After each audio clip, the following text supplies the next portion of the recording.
Hey everybody. Sorry about the delay. It was important to take a shower. I hope everybody's having a good day. It is Thursday, July 22nd, I believe. And today we are doing some card openings. Every time I try to do this, my setup gets more and more cluttered. I don't even know if this works any more than it did last time. I haven't checked any of it.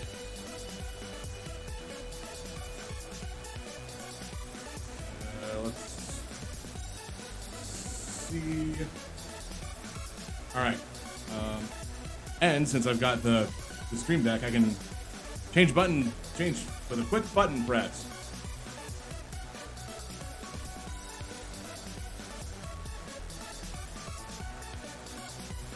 This time around, I have no gloves on. At least right now. Give me 2 seconds. I can find a pair of gloves. Maybe.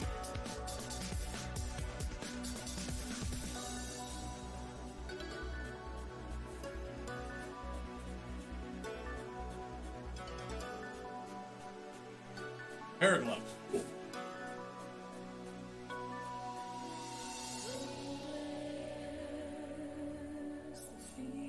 I mean, I'm not, I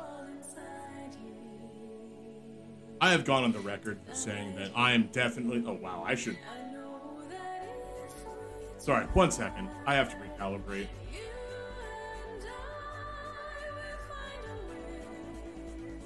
Perfect. Wait, it was already gone, I didn't need to do that. Alright, so, I've already gone on the record for saying that you know I'm a human, not actually a cat. By that I mean, you know I'm an actual person.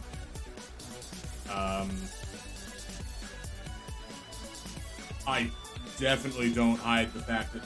Wait, hold up, what? Why is that hearing weird clip?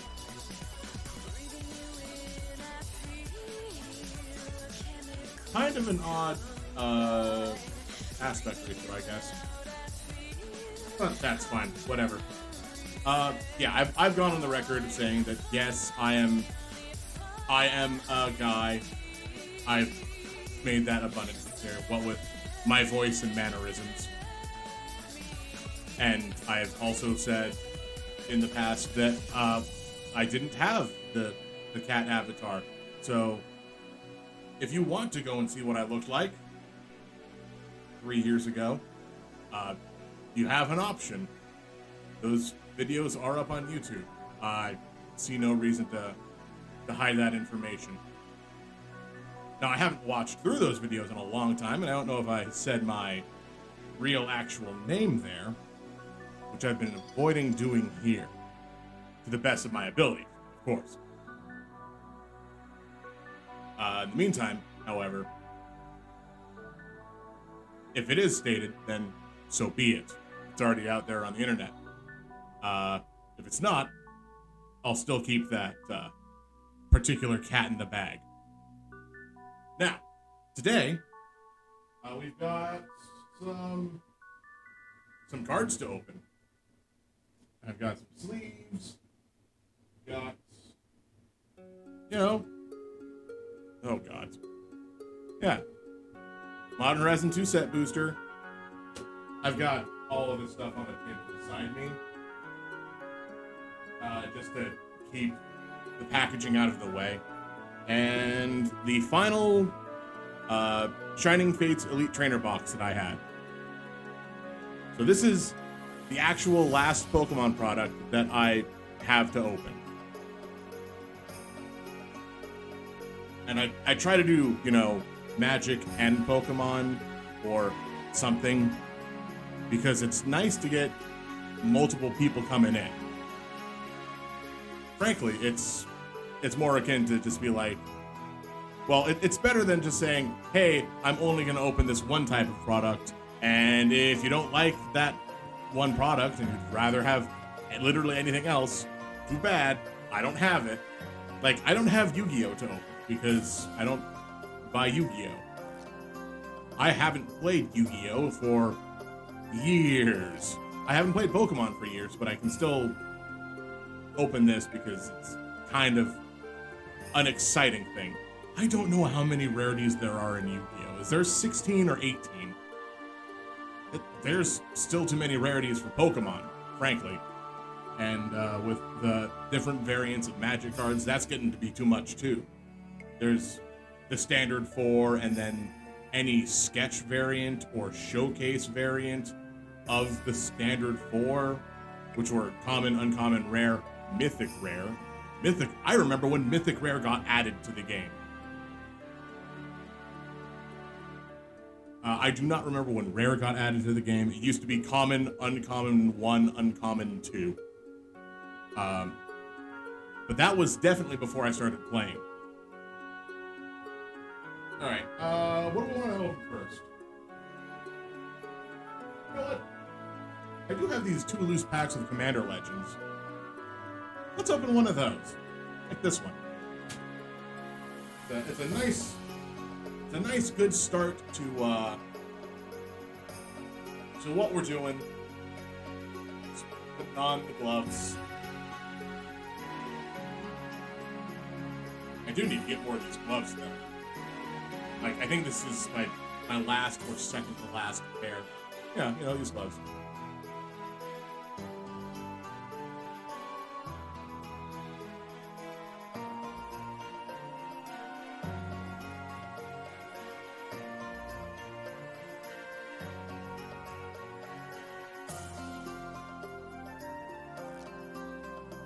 I would like to, open older stuff as well, but it's prohibitively expensive.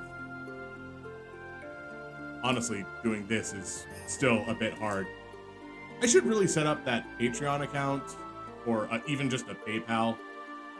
Like, if I do a Patreon and then set a certain amount goal, just to be like, when we get this much, I can do card openings more regularly, or reliably than once whenever I have cards. But that's, a thought of what I have to do. Now, I'm not under the assumption that these packs have been trifled with, because these I got from my local game store, like a couple months ago. Right, I was going to change the station. Right now it's just playing all Zircon. What's a good feeling for this?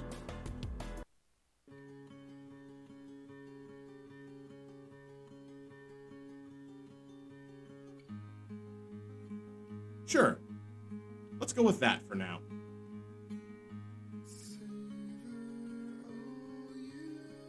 All right, we have a treasure token, at least.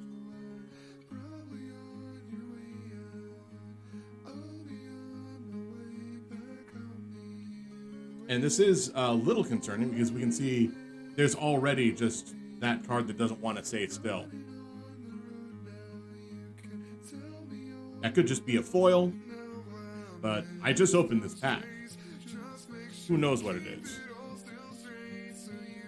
Oh, right. Kind of weird feeling. All right, give me a second. I have to twist this.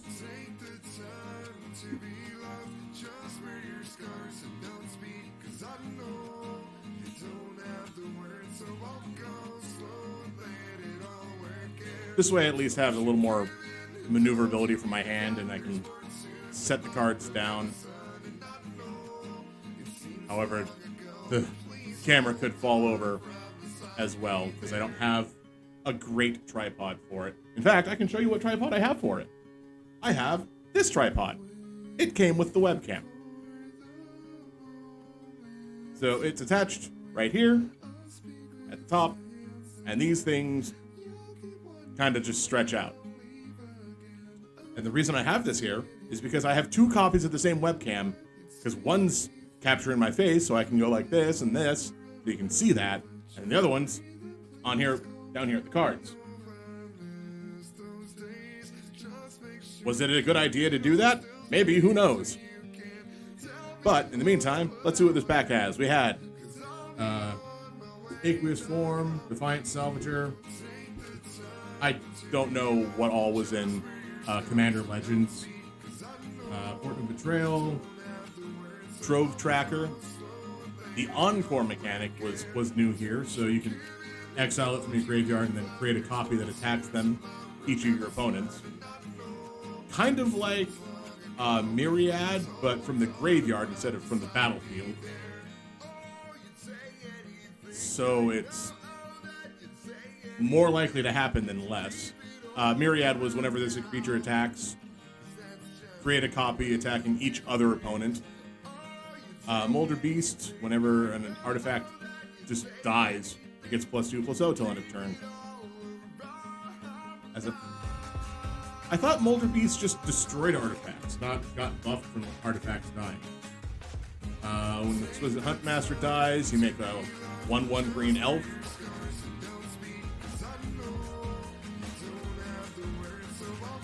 Slith Ascendant. I liked the Slith cycle. It just never really, nothing ever came of it, because all it has to do is hit a player, put a +1/+1 counter on it. Thin-Horn Elves, not actually a snow elf, but you can now easily find them in foil. Hey, Fleshbag Marauder. It's good to see this guy.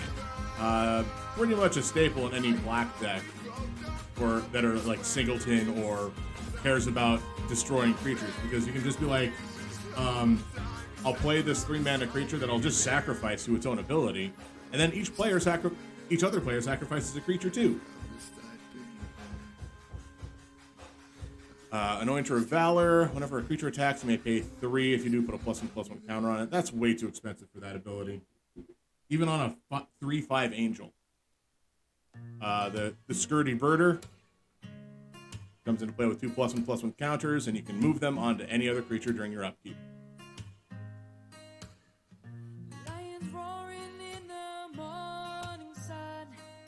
Wasn't bad, especially not during the... It didn't really see a lot of play during the time that it was in Standard. I tried. I did.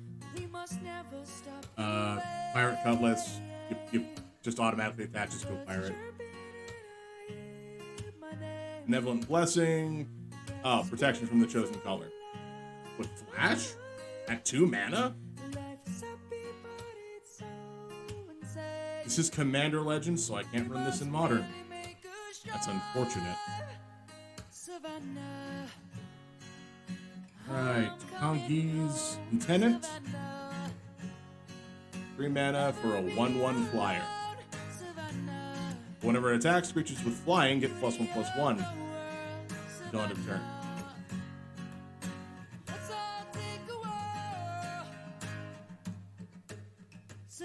Oh, okay, cool. So you Encore as a sorcery, so all of the tokens will get the when it attacks trigger. Okay, that's not bad. Also the first uncommon.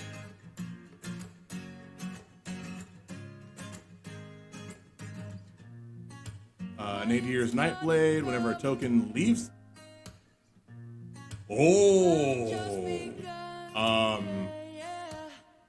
Well, I actually have a want to hold on to this card. So whenever a token you control leaves the battlefield, each opponent loses 1 life and you gain a life.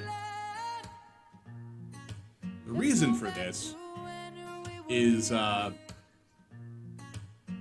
during... Oh, what was it? Not Eldritch Moon. So it came after Eldritch Moon. Eldraine. Throne of Eldraine. There was a It's referred to as cat combo. The Cauldron familiar, you can sacrifice a food token to put it from your graveyard into your hand, I believe. And then there's Witch's Oven, which you sacrifice a creature to create a food token. At least I think the cat goes to your hand and not the battlefield. So a lot of times you can just recur cats by sacrificing the food tokens from the cat that you sacrifice to make the food token. Mostly it's just used to trigger like enter the battlefield or whenever a creature dies effect.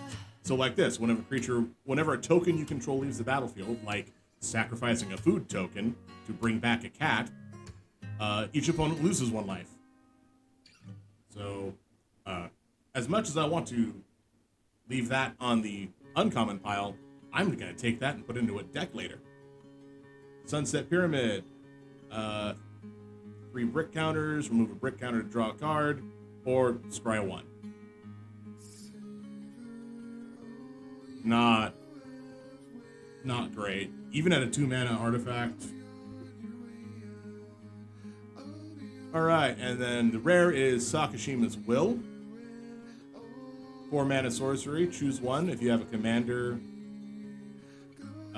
in play as you cast a spell, you can do both. Either gain control of a creature of your opponent's choice, or each other creature you control becomes a copy of target creature you control.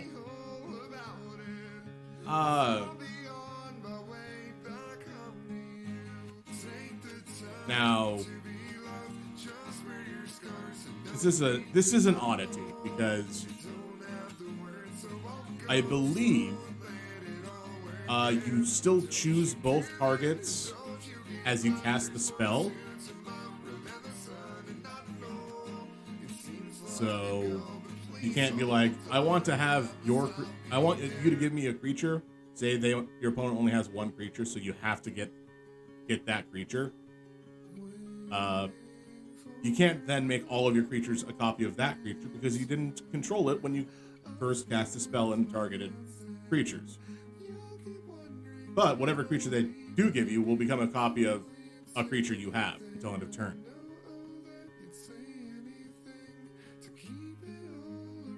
Alright, the legendary card is Malcolm, Keen-Eyed Navigator.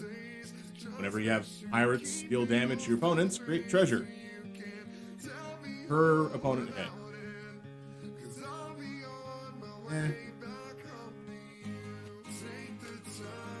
Nadir, Agent of Dusknell. Whenever a token leaves the battlefield, I'll just put this over to the side. I have to. When it leaves the battlefield, create a number of 1/1 Elf Warrior tokens equal to its power. It's already a 3/3 for...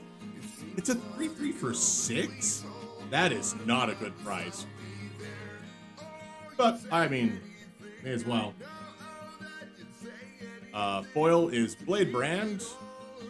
This target creature gains Death Touch, draw a card. 2-mana instant. Not really anything to write home about. So that was a pack of Commander Legends.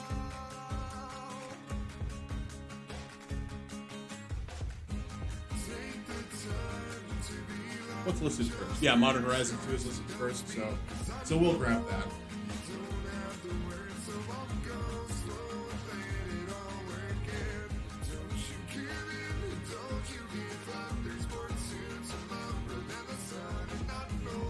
And like I said at a previous time, I ordered these from more reputable corporations than just sellers on Amazon. So they should not be tampered with.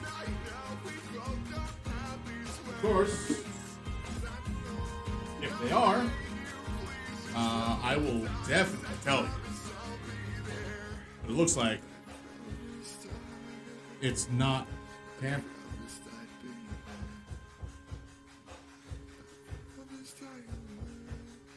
Yeah, it looks like it's fine.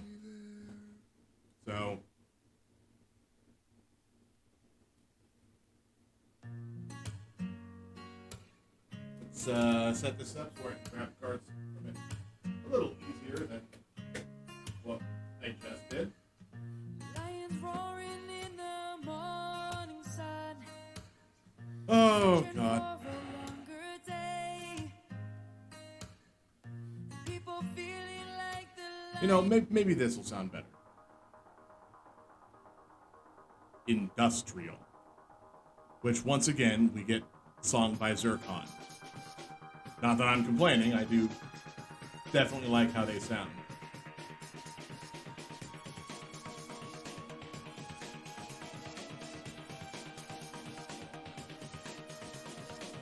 Alright. Let's see what this pack of Modern Horizons 2 set booster holds. Apparently a clue token, so that's unfortunate, but so be it.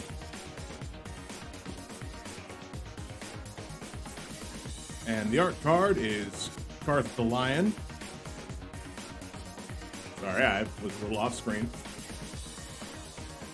Not that I actually need those art cards for anything. Then we have Forest. Come on. There we go.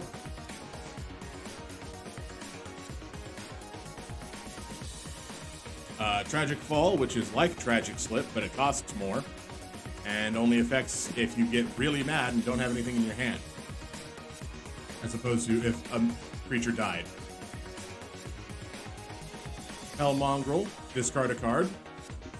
Well, I mean, with Hellbent as an effect, that's actually pretty good. Artifact Land, black-red. Brainstone. Just... Oh, that's it for commons. Yeah, Brainstone, Aethersworn Sphinx, Many for artifacts, Cascade 9-drop. Vectis Gloves. Equipped creature gets +2/+0 and artifact land walk. With all those artifact lands, it's definitely going to be helpful. And the rare is Moderation. And a Soul Talisman.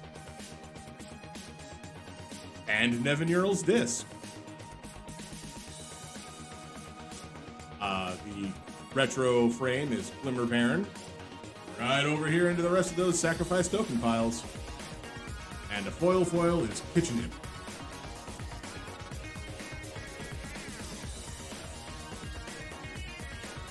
So we just had like 3 rares, which Nevin Earl's Disc is an old classic Magic the Gathering card. Come on, what was it? Hold it like this. Yes. Enters the battlefield, tap, pay for 4 mana, and then 1 tap, destroy all artifacts, creatures, and enchantments. If you can find a way to make this indestructible, it's hilarious. Let's see. I think. Whoop! There goes the camera. Alright, give me a second. Yeah. Put it back down.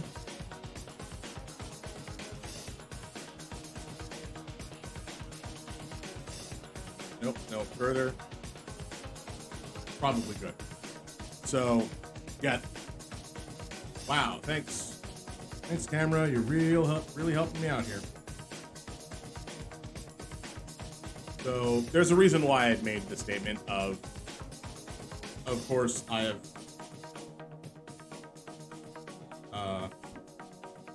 shown my face at one point, because there's every possibility that this thing will just collapse and show my face again.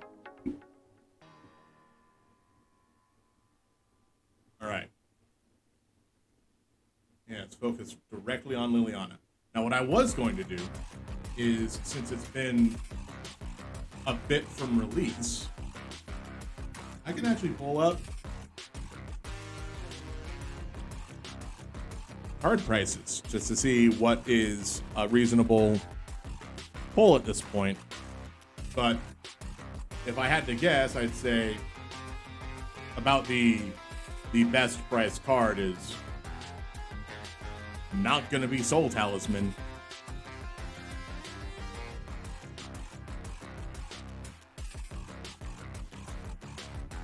Because what it probably is one of those fetch lands or something else. Soul Talisman, on the other hand, costs 83 cents. So definitely not putting that in the sleeve. Remember when people were like, oh man, they're printing a Sol Ring-like card, but it has Suspend? Yeah, the only reason the Suspend cards worked out earlier when it was like the Suspend Mox, the Suspend Mox, the Mox Tantalite, or the Suspend Lotus. Oh, come on. What was it called?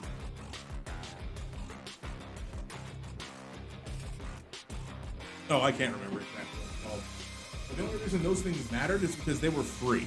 You could cast it, you could suspend it for 0 and still have your first turn. It just makes turn 3 happen cooler. But Soul Talisman costs 1 to suspend. Meaning you have to forfeit your first turn to hope on your third. Which Green decks already did that, and they did it better. Squirrel token. Looks like the art card is Bone Shards. Get those bone daggers. Foil Island.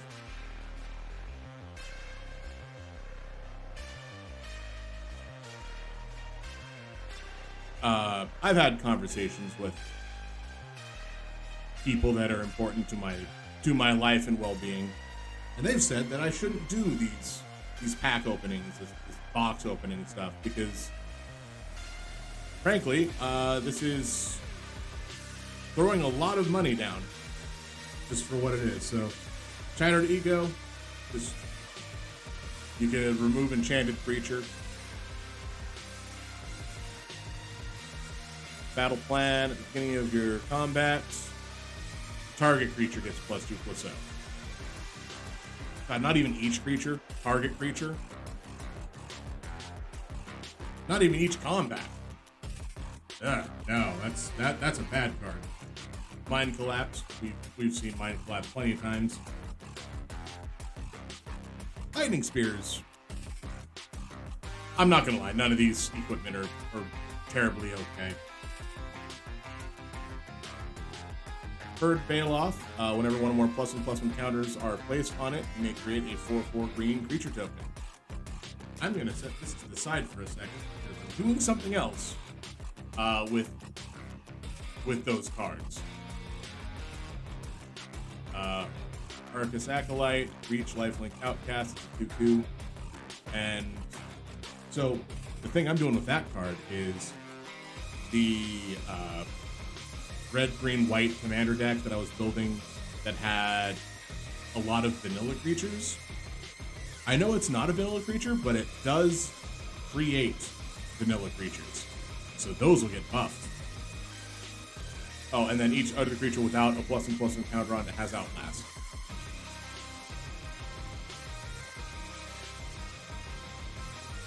We have a Sketch Art Ignoble Hierarch. I'll have to check the price on that one. Harmonic Prodigy, it's a 2-mana 1/3 with prowess. And if a shaman or wizard you control triggers, that ability triggers an additional time. Just Vindicate, destroy target permanent. No complaints about that. Retro Frame Aeromoeba. Set those in a Separate pile for retro frames. And Gouged Zealot, a zombie Cyclops Berserker. But if you have 4 more cards in your graveyard, it just deals the damage to each creature depending player controls. Okay, since we are here, we can go down to I.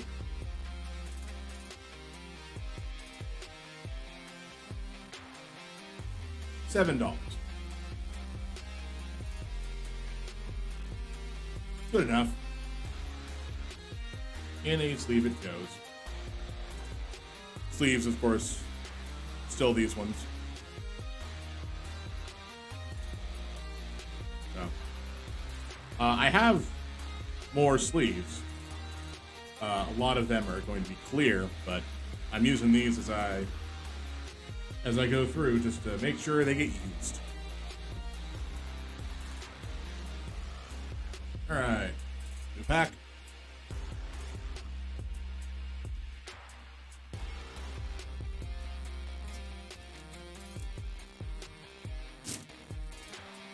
Looks like we have a card from the list on the back, so that's good.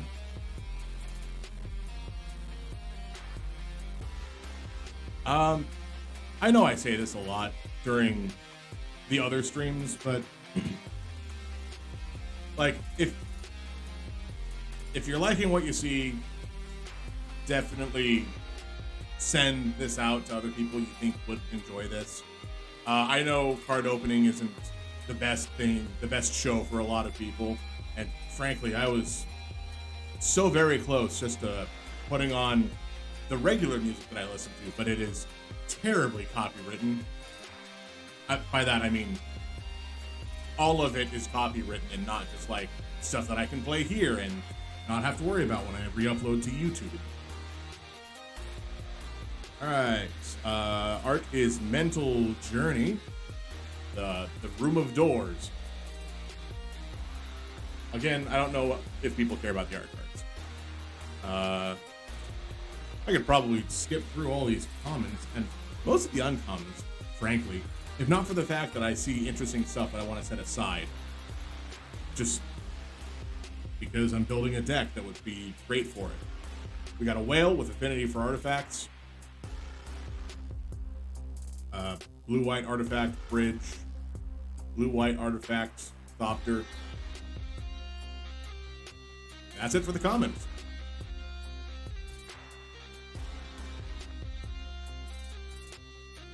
Mystic Redaction, whose art looks like it could very easily have been a counterspell, but instead you just, whenever you discard a card, each opponent mills 2 cards. Alright. Ghostlit Drifter as Channel, which that's if you have a second one in your hand, right?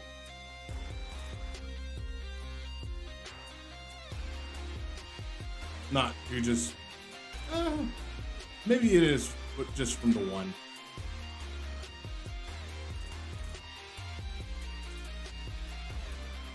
Lazotep Chancellor, whenever you discard a card, you can pay 1. If you do, amass 2. Not really a deck I would build. The discard deck. Now again, this is modern, not like, this isn't Commander Legends again, so these cards can actually be played in Modern, for the most part.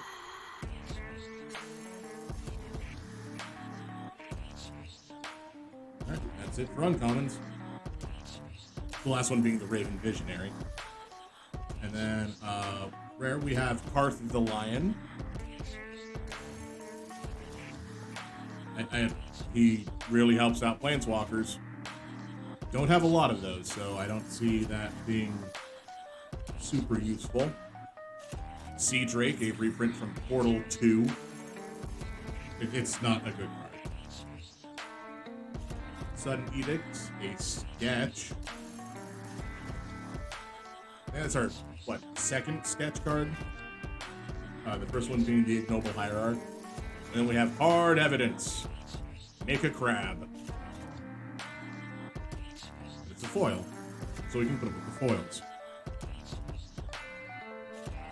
And our list card is Warrior's Lesson. Until end of turn, up to 2 target creatures you control each gain. Whenever this creature deals combat damage to a player, draw a card. 1 mana at instant speed was fine, especially in Theros, which is where this set was, this card is from, where Heroic was a mechanic, and if a creature with Heroic got targeted by a spell, it usually had like a +1 counter, or other things happen to it. Usually good. And since this can target 2 of your creatures with 1 mana, it was fine.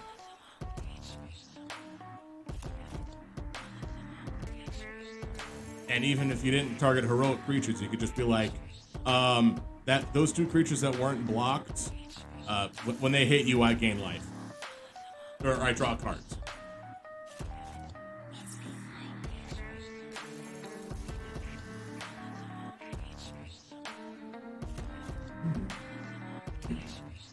Yes, okay.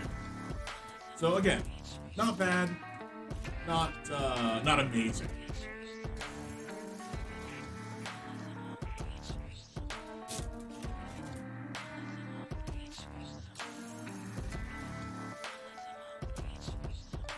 The card we got a Timeless Witness token for when you embalm it. Sorry, Eternalize. Because Eternalize turns it into a 4/4. Embalming just makes a copy of whatever it was. Art is Piru, the Voracious, Volatile.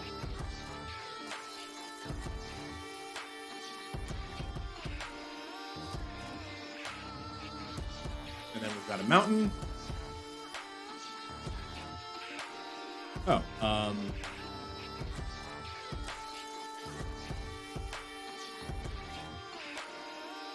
did we only get 1 rare from that pack? I think the only rare from that pack was Karth the Lion.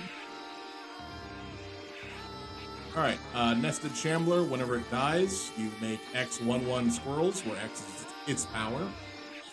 Just gonna set that over here. And that's it for the commons. Nice. Alright. Prismatic Ending, one of the surprise expensive cards on the commons, or on the uncommons. Just not this version. Gonna go down to see. Yeah, so the Retro Fame foil etched is like $6. Even this version of it is still $2. So that's, again, surprising.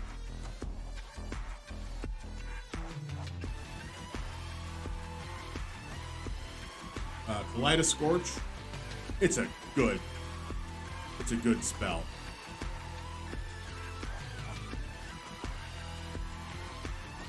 Let's put this mountain back on the commons.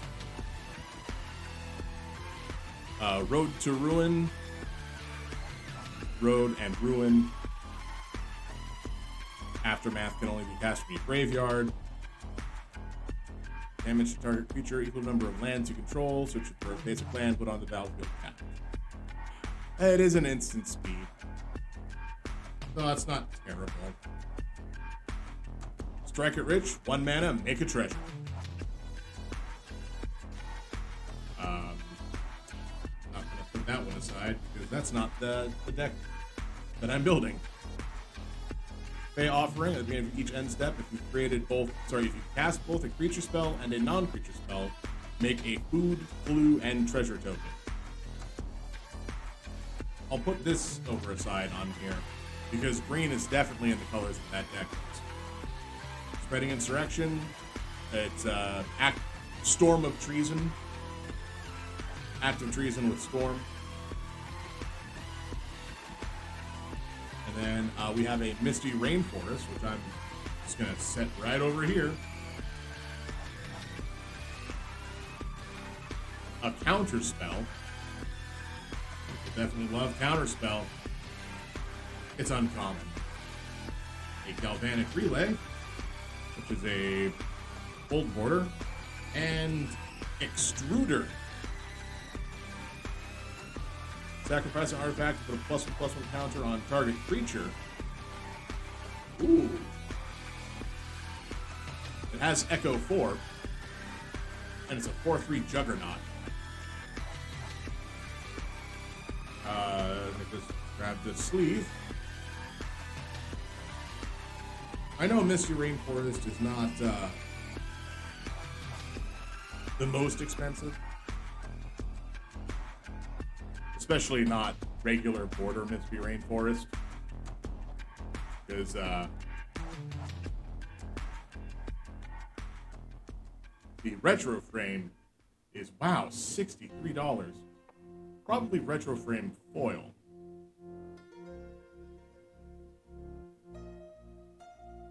But it's still $30 by itself. Ah, yes. Hello, Tristan. As I've said in the past, or about this whole last week, I made sure that today was set aside to be opening Magic cards and Pokemon cards later on. Just because it's a thing I like to do every so often. And I made sure to buy these packs when, honestly, I bought a lot of these cards before the price went down and up and then down again. So some of these were at least a reasonable cost, but I think the price of this set's going to go down again. Squirrel token. Invisible motorcycle.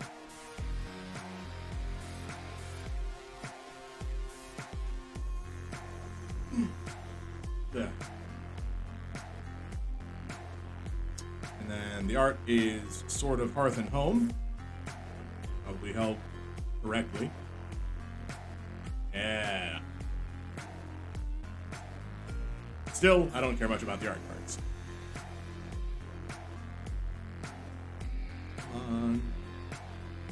Focus in. There we go. Copy of Shattered Ego. Another Battle Plan. Another Mind. I feel like we've seen this pack. There's the Lightning Spear. Oh, okay. We have not seen the Manticore yet.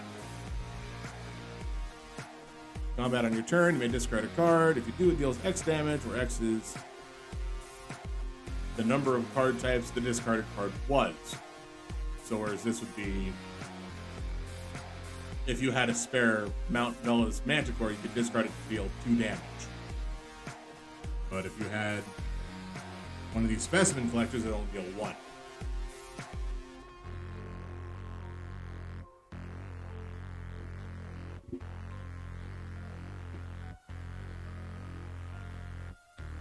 The other reason I do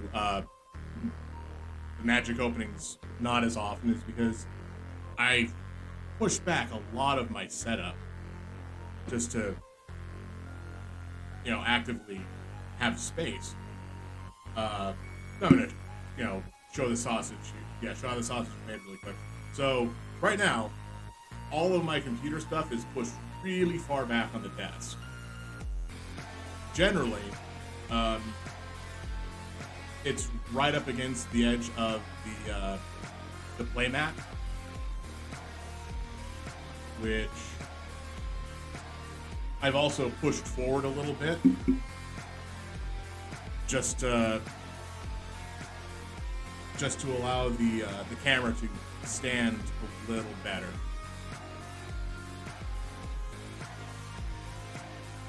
All right, and then let's see. Uncommons, we have Specimen Collector. When it enters the battlefield, make a squirrel and a crab. And when it dies, create a token of 1 token. Now, Junkwinder has affinity for artifacts, and whenever a token enters the battlefield, tap an on-land permanent. Should I make that deck green, black, blue? probably not. And we've got Profane Tutor. I'll set it here. Chance Encounter. Whenever you flip a coin, put a luck counter on it, and then if you have 10 or more luck counters, you win the game.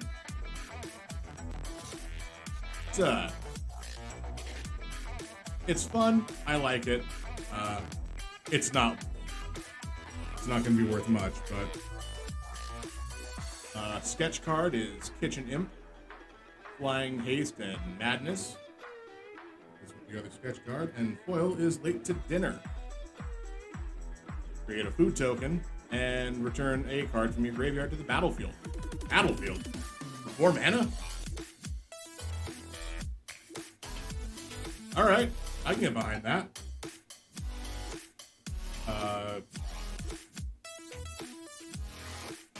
And then, of course, double checking Profane Tutor, which should not be too expensive. By itself, it is $2. So, but it's a tutor. And people do like them. Can I make a blue, green, black token production? Probably. Can I find a commander for it? Who knows?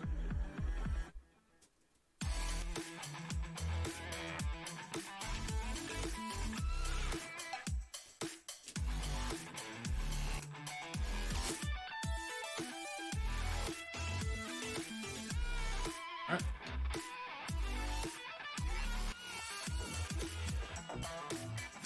We've got Timeless Dragon Eternalized token. The art is Piercing Rays. The man with far too many ribs.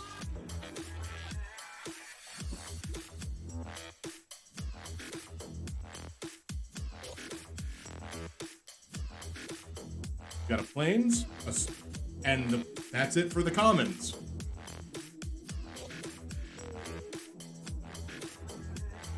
Okay, cool. Literally the only common in this pack so far was a Plains. Squirrel Sovereign. We'll get this to refocus.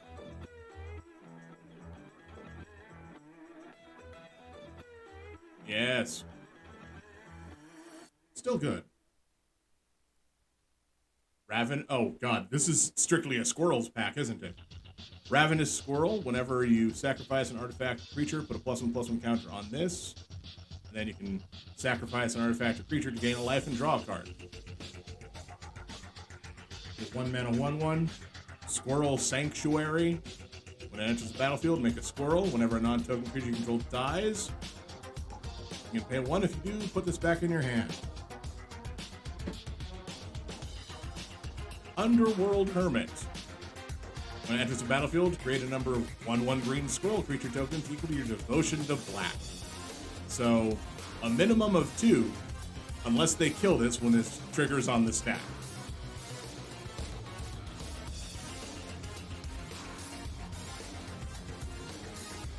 Legion Vanguard. A 2 mana 2/2 with pay 1, sack another creature. This explores. I feel like I can just put all of this pack so far on top of the other cards that I had set aside for token shenanigans. Clattering Augur. It's a skeleton shaman. Can't block. You lose life and draw a card, and you can return it from your graveyard to your hand. It's about the only one that doesn't actually... Well, maybe the Legion Vanguard won't make it into that deck.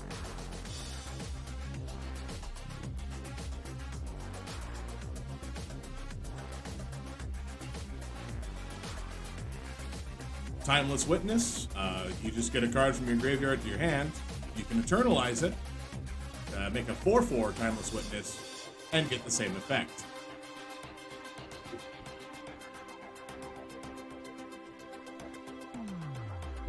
Okay.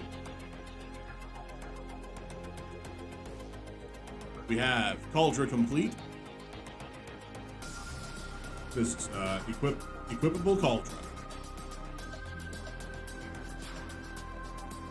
But it is legitimately the first mythic that we've had.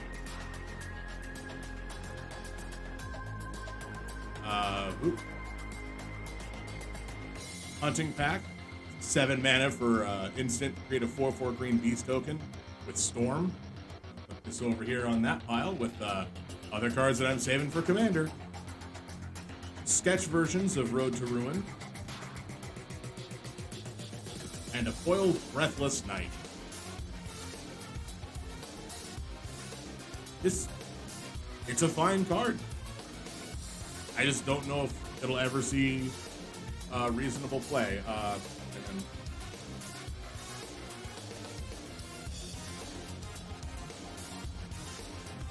Because at this point in time, a lot of cards are a little more or less volatile of price. Cultra Complete is $8, so in a frame she goes. Sorry, sleeve.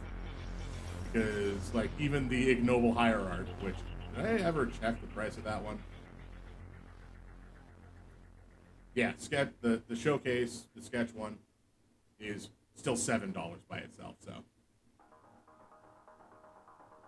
Okay, I think open one more pack and then take a drink of some soda that I brought in just to make sure I had something to drink. It's in resealable bottles because I'm not a fool.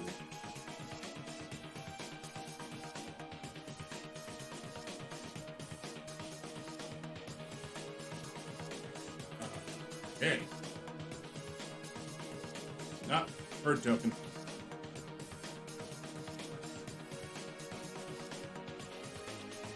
And the art is Dragon Rage Channeler.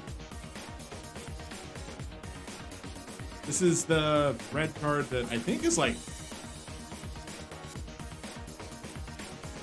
Is it a reasonable card? I don't remember. It's an uncommon that's like $4. So... Still surprising for an uncommon. But if I remember correctly, it just becomes 3/3 that has to attack each turn of Fable if you have Delirium. Alright, we have a Swamp. Terminal Agony, so this will probably be a nice discard theme. Fodder Tosser, discard a card, deal 2 damage.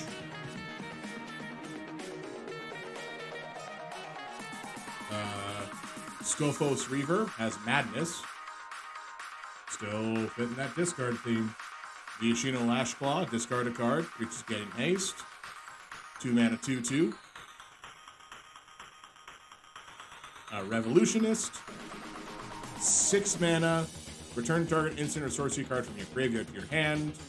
Or if you Madness, it's only 4 mana. Still not that good, but I guess blue needed more, or red-blue decks needed more spell recursion.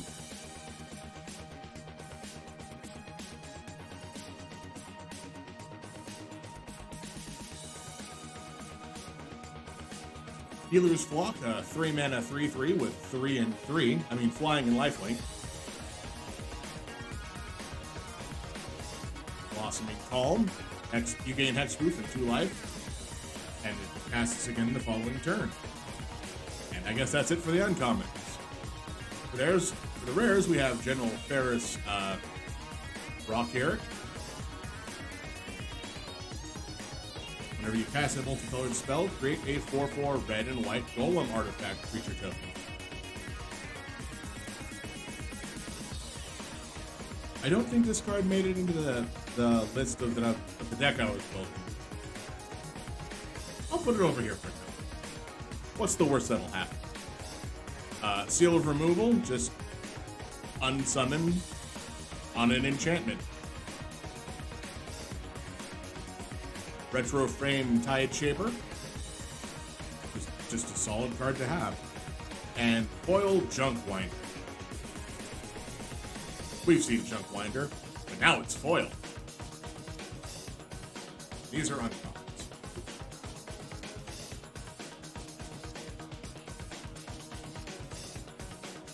Okay. Let's grab a napkin. Wrap around one of these bottles of soda. So I don't get my hand all wet while I open it.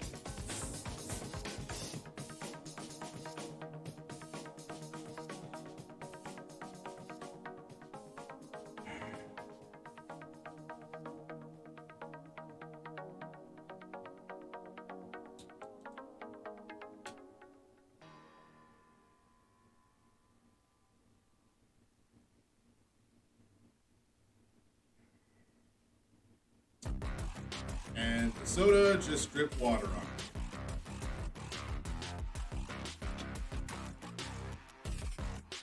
Well,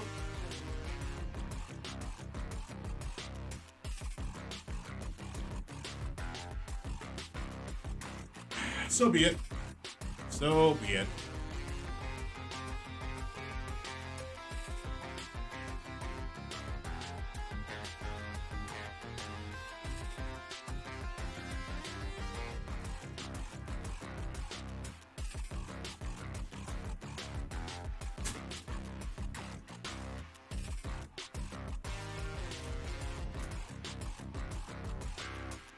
Well, looks like we have a card from the list, so that'll be fun.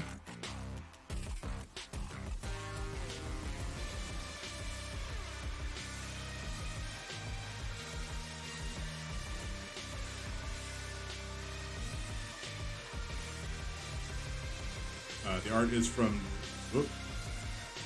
Rest Down, where they just lose all their abilities. We have the... Wow, that is a very plain-looking mountain. But it's foil. It's just surprisingly plain.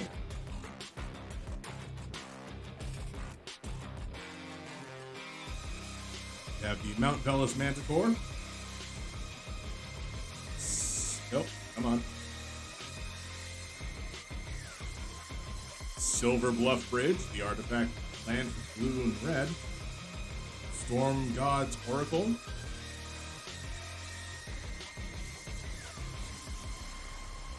Gouged Zealot. Unholy Heat. If you have 4 or more card types in your graveyard, you deal 6 damage to target creature or player, and creature or planeswalker instead of 2 for 1 mana. And that's it for commons.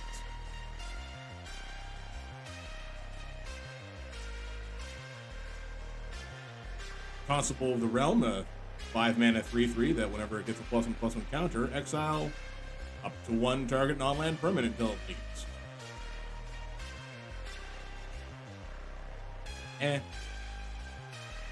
Even as a giant soldier, it's not amazing. Ren's Run Hydra. It's a 0/0 with reach, but it gets X +1/+1 counters on it. So this is just your standard run-of-the-mill green X creature spell. Green and X, it becomes an XX. That's it. This one can block creatures with flying.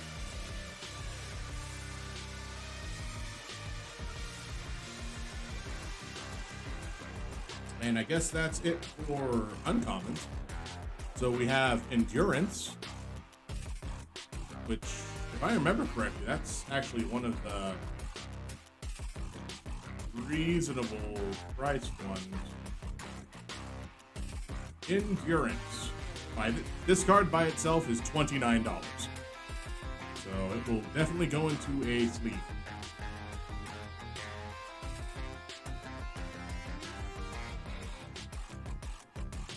Mishra's Factory.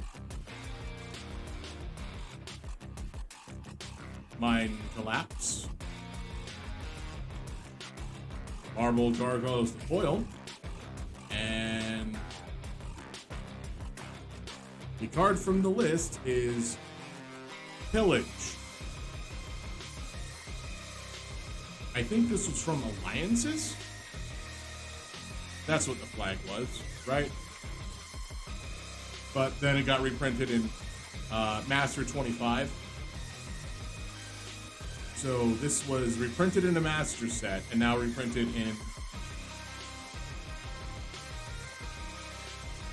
effectively another Master style set. I'm not keeping this card separated, but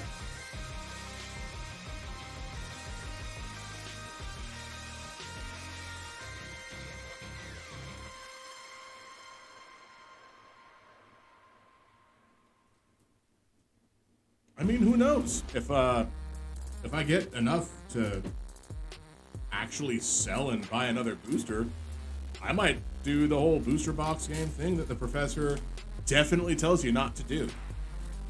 Because this is technically content.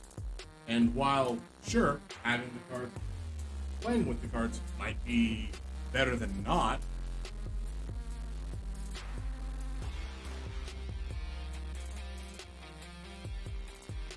after last year, it's hard to say. Let's see. The art card is Gaedrone Dahada. Signed Gaedrone Dahada. So I don't know what that will be, but it's probably not any more than anything else because I don't think TCG Player, which is the site that I've been on to look at what people have listed as a price. I did a lot of air quotes there. In fact, I could do that here. Listed as a price.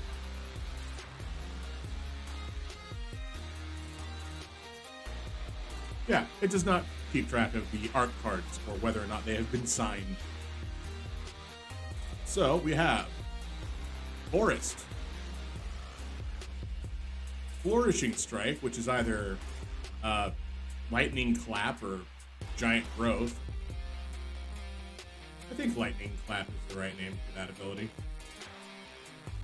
Bottle Golems. They're like Bottle Gnomes, but not a 1/3. But when they die, you still gain life equal to its power. And that's it for the commons. Captain Ripley Vance, which I was thinking about the other day.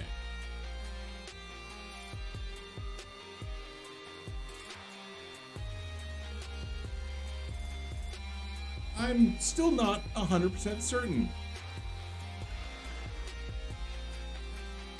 Because Captain Flannery Storm is... Were all of the pirate captains female? I think they might have been. On Ixalan. That was where pirates were really big. They might have all been lady captains.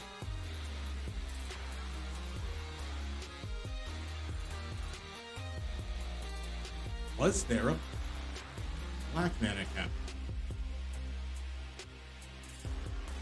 Was there a blue mana captain? Because every other captain's been red, honestly. Ragavan. Who made Ragavan? I can't remember who made Ragavan. Well, does not matter right now. That's a thought for later. Whenever you cast a third spell, put a +1/+1 counter on her, and deal hours worth of damage to any target.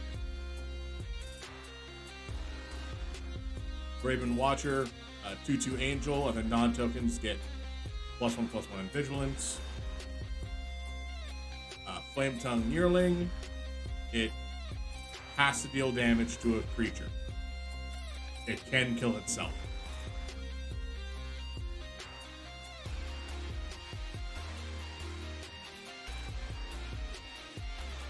In your end step, deal 5 damage to each planeswalker.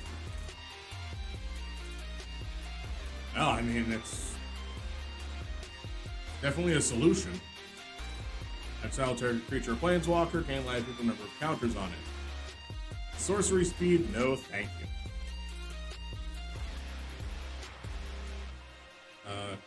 Rare is Ignoble Hierarch.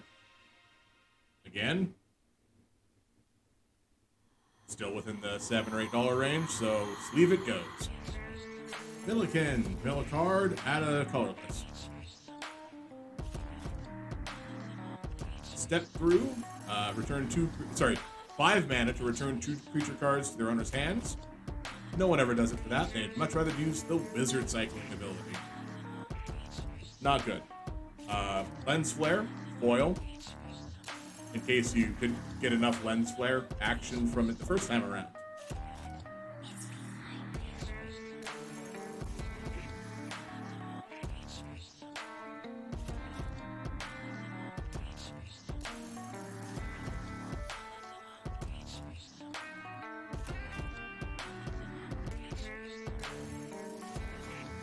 Well, the good news is, after this second box, my playset of Ignoble Hierarchs is almost complete.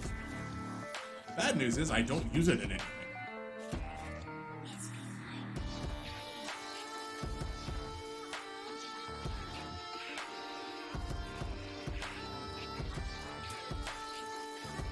And honestly, I don't know anybody who does.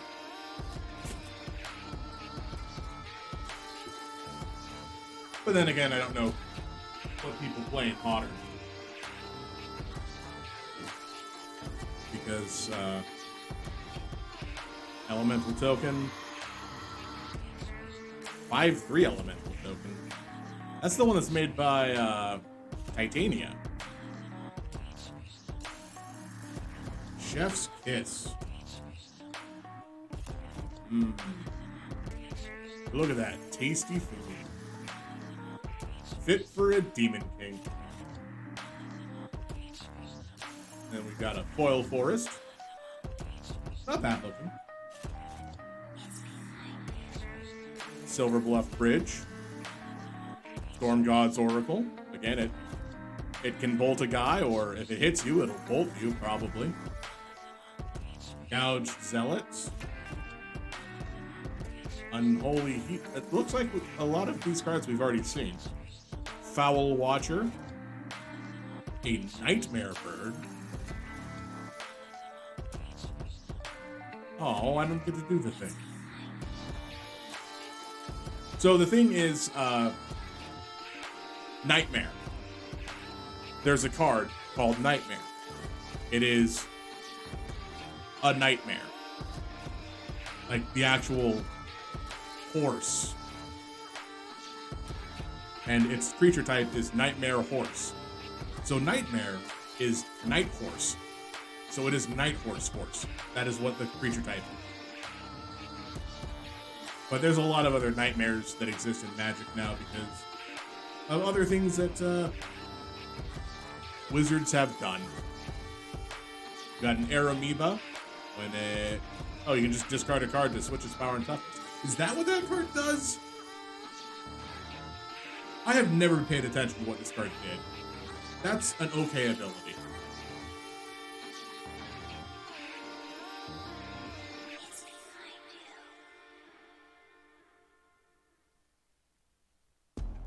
Huh.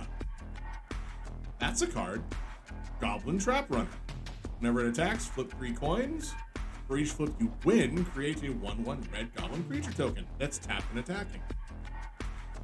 Okay. And that's it for the uncommons. Resurgent Belief is a rare. Return all enchantments from your graveyards to the from your graveyard to the battlefield.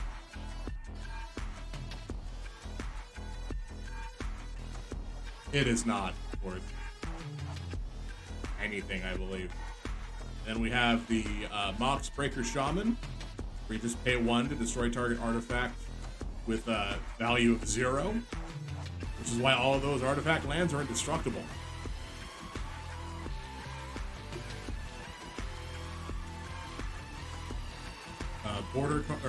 Retro border card is an Ornithopter Paradise. I would have liked it to be a 0/3,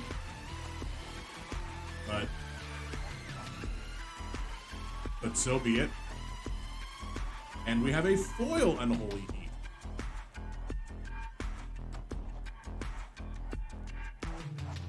still the same effect. Just this time, oily.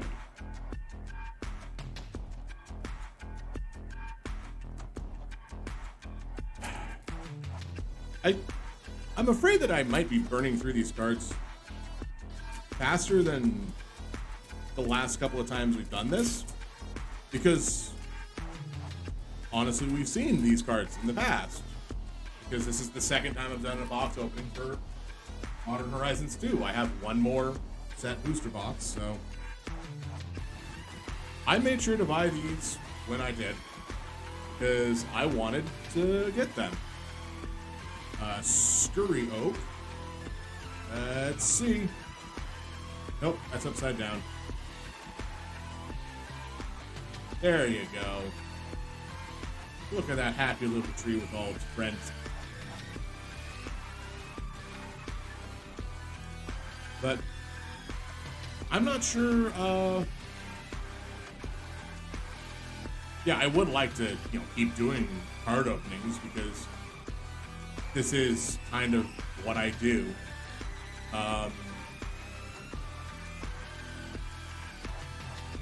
Depending when the new set of Hearthstone comes out, because it'll be sometime in August. I do have the 145 packs that I bought at that point for the pre-order stuff. So during that week, I might do Hearthstone 2 times, because the Monday stream and then the probably Thursday. I feel like doing this on Thursdays is the best feeling for me, because it's the end of the week. Even if it's just Hearthstone, it's still the end of the week. That's kind of the feeling. So it's a nice little capstone. But all right, and then we've got Swamp, green, white, indestructible land, captured by Legax.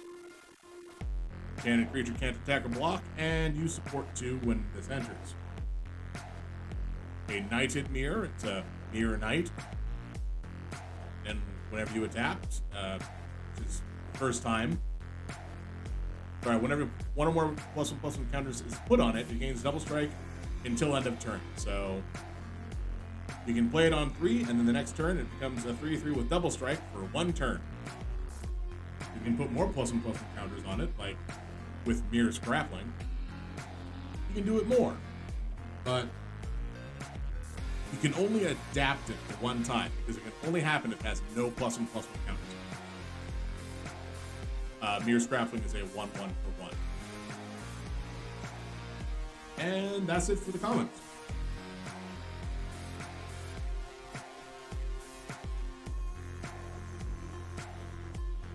Right.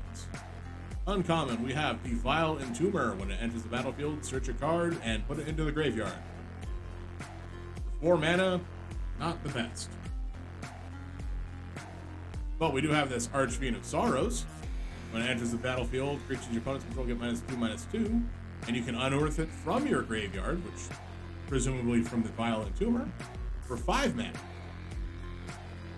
So at least it gives you a curve. Okay. Sword of Hearth and Home in the Old Border. Not foil. Still good. Actually, it's just a good card.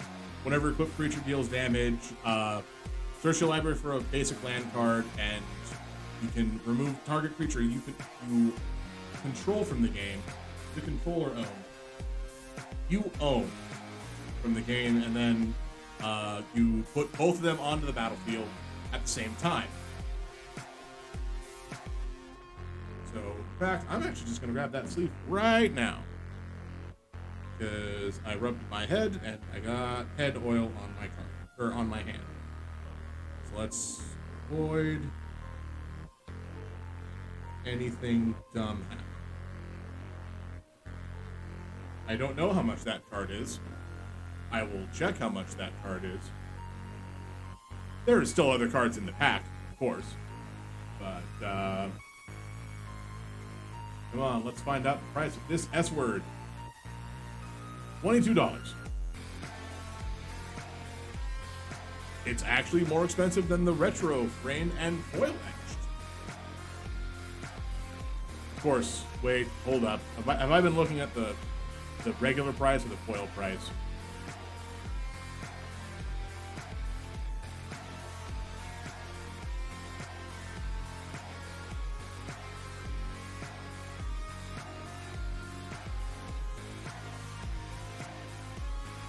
It probably doesn't matter.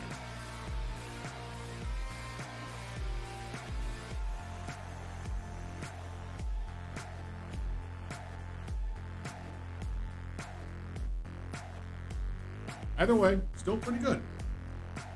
A nice, solid hit. And then we have a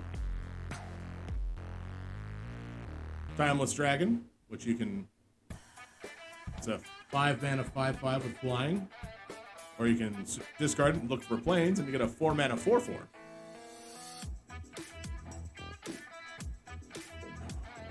Come on, cards. Stay in your proper stacks. We've got Upheaval. Just reset the game. That's all it is.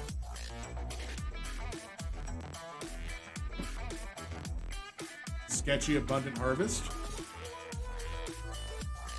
I remember seeing Abundant Harvest at the top of one of these lists. Only because it was probably, yep, alphabetical. Put that in the sketch spot. And then Funnel Web Recluse.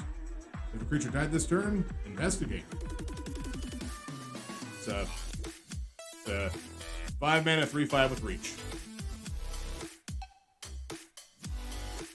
It's just a spider. Grab some more Coke.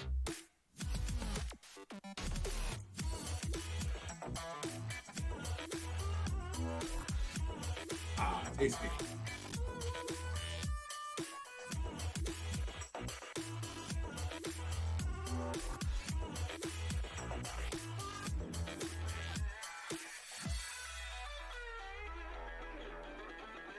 Okay. 30 packs in a set booster box.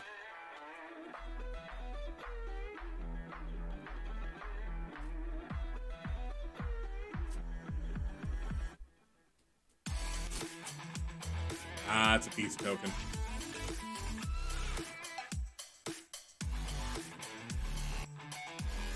As fun as list cards are,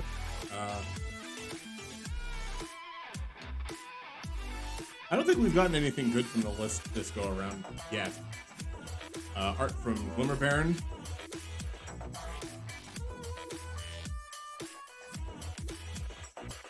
Oop, sorry, my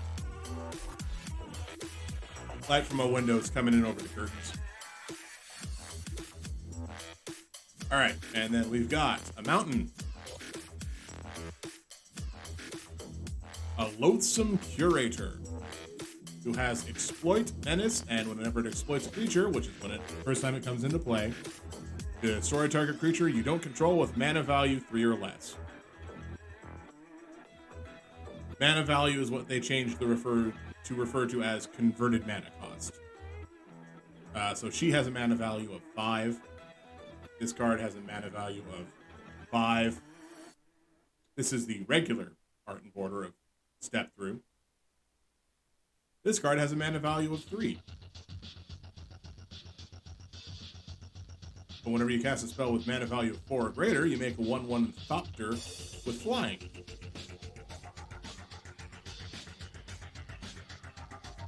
This is just a Glimmer Baron. It's a good card. I like it very much. I believe I moved the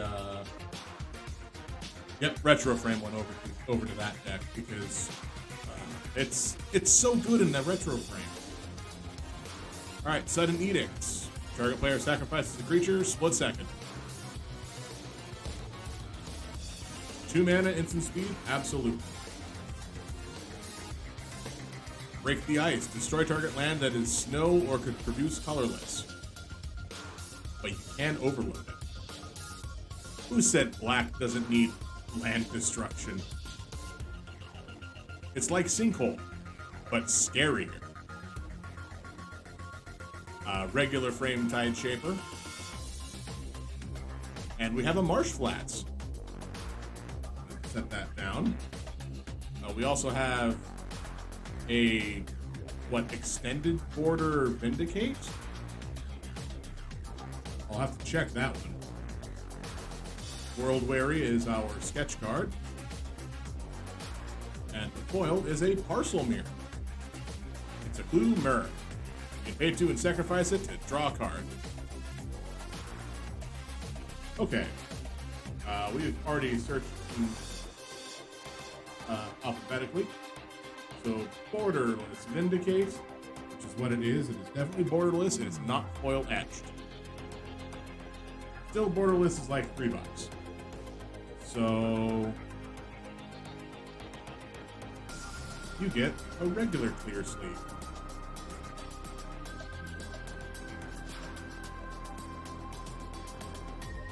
Yes.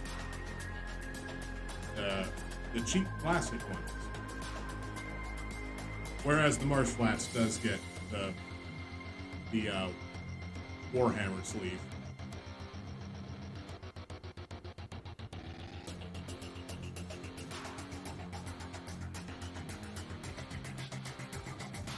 Dumb question. Let's see how much that is going for.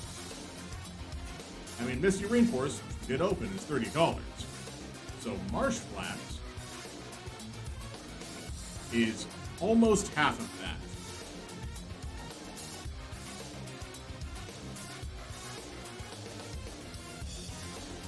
Was that the second fetch line we've opened?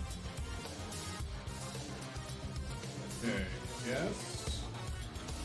Yes, okay, that is in fact the second fetch line. Well, that's fine. That means we are holding steady. We've gotten 2 fetch lands so far from the previous box. We've gotten these 2. If we just get, like, any more, that'd be nice. Although I seem to remember that these were the same 2 fetch lands I opened last time. A Marsh Flats and a Misty Rainforest.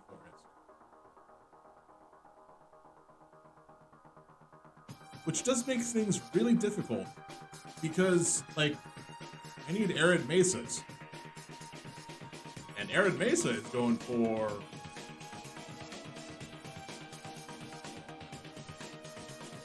I have to go through all of these Arcbound. $20 each. Kind of annoying. The token is a squirrel token, by the way. So we don't have a list card. The art card is Gaedrone Dahada again, this time without a signature.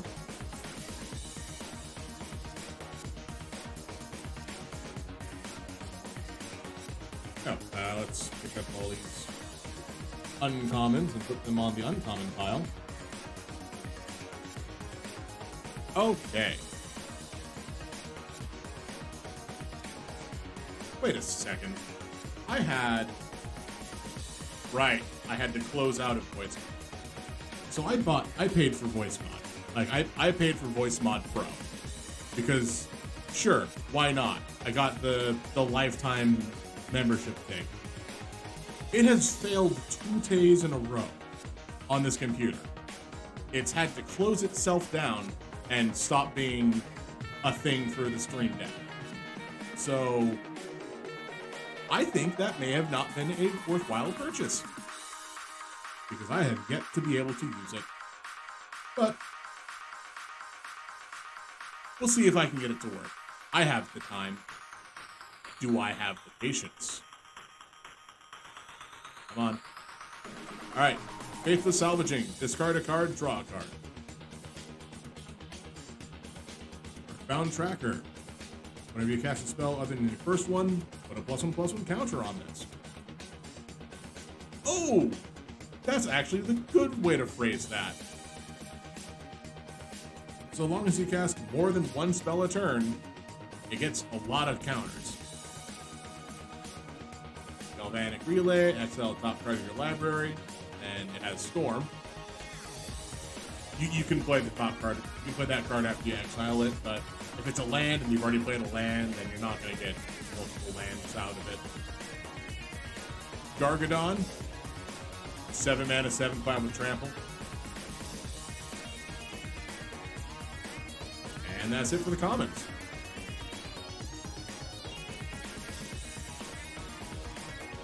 Blessed Respite. It's a fog and Gaia's Renewal, I think. Gaia's Claim. I can't remember exactly what card it is, but you put. Oh no, it just shovels your entire graveyard, not just 3 cards. Either way, it's a fog. Terramorph, put a land on the battlefield, and then shuffle your library, but you do it again the next turn. So, yeah, I'll put that over there. Why not? Glinting Creeper. Enters the battlefield with 2+1/+1 counters on it for each color of mana spent to cast it. So this could be a 5 mana 10/10. They can't be blocked by creatures with power 2 or less. Okay.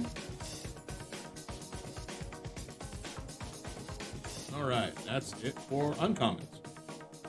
So, Mythic, we have Turok, Dread Cantor, the multiverse's best singer. Everyone just throws all of their stuff to him. Whenever an opponent discards a card, you can put a +1/+1 counter on Turok, Dread Cantor. It has Kicker, and if it was kicked, target opponent discards 2 cards. So, it can very easily be a 4 mana 4/3 with protection from white. No complaints there. Turok is not horribly expensive. Yeah, by himself, $3.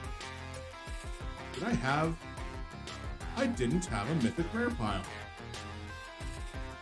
Because every Mythic Rare I've opened so far has been a reasonable card to sleeve up. Because it was Kaldra and sort of Hearth and Home. Alright, we have Soul Snare, a reprint from one of the old Commander sets. Exile a creature that's attacking you. That's it.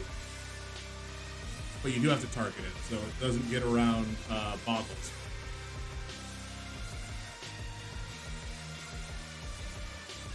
We have Sketch Art Gargadon.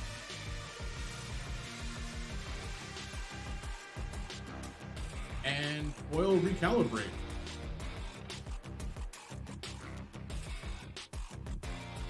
It's just unsummon with extra steps.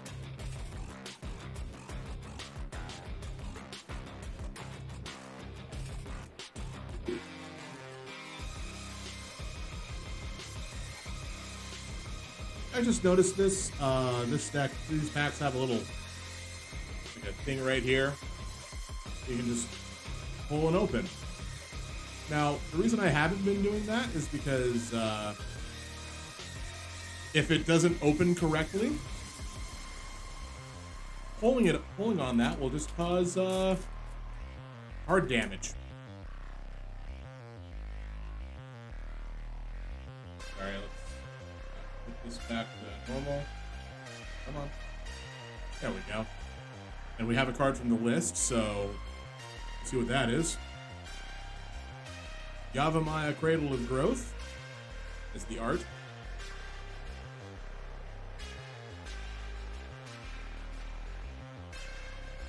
Got an island. Come on. Put this in. Regular border Ornithopter Paradise. A Marble Gargoyle. It looks like a lot of this is going to be an artifact-based theme. Fairgrounds Patrol. Exile it. Make a Thopter with flying. That's an artifact. Soul of Migration, you can evoke it to make 2 birds flying. I guess flying is the theme from this pack so far. Ah, yes, Piercing Rays. Just destroy that man from the front. 2 mana, exile target tapped creature, but at sorcery speed. And then you can forecast it, but you can only do that during your upkeep.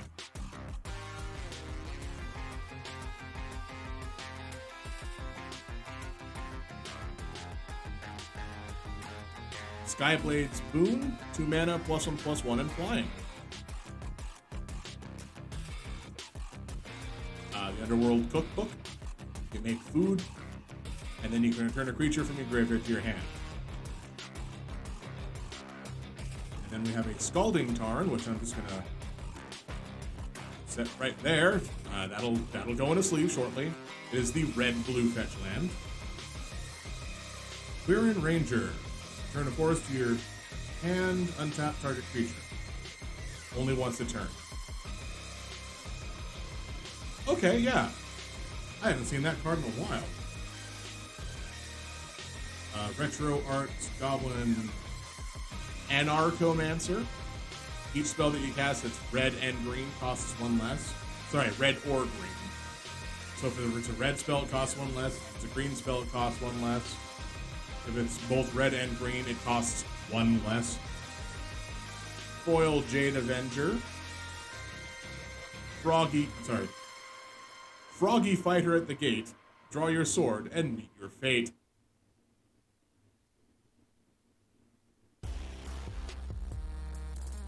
Foil Jade Avenger. Very nice.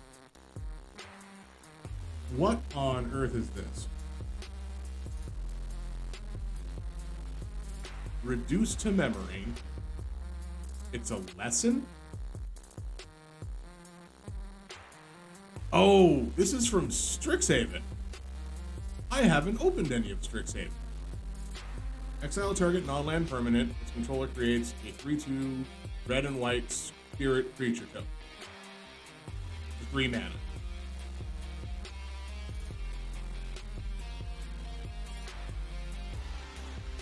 I mean, I guess, but why is it a lesson? What does a lesson do?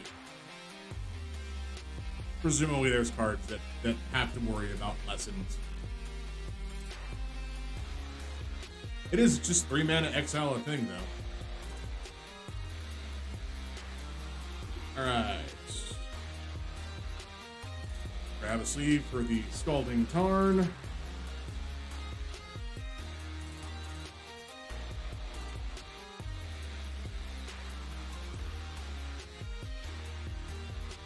Yeah.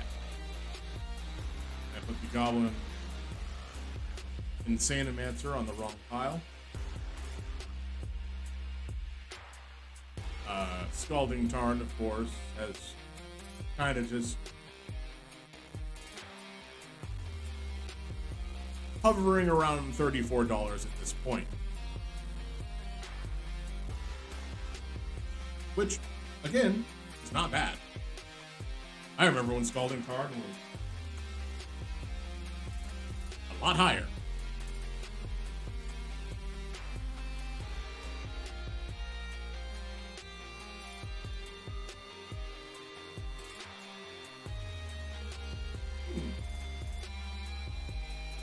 That's peculiar. I'll have to check this on a different pack.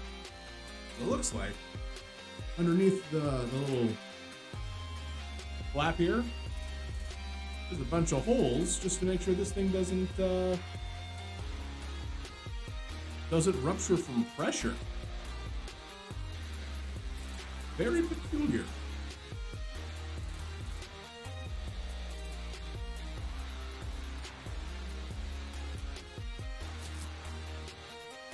We have a squirrel token as the token.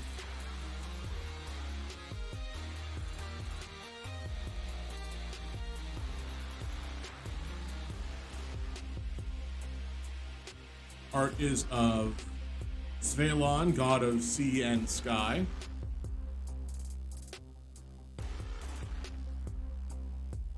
It's okay art.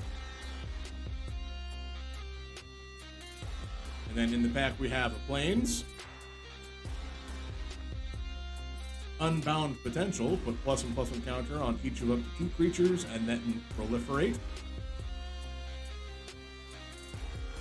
Or you can only do one or the other. It's 6 mana to do both. And it's specifically in this order. Break Ties, destroy an enchantment, an artifact, or remove a card from the graveyard. You can discard this card to put a +1/+1 counter on a creature.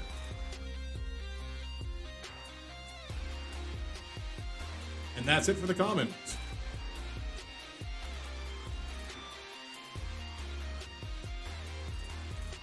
I was going to say, it looks like the theme of +1/+1 counters would be going strong, but then this card has nothing to do with that.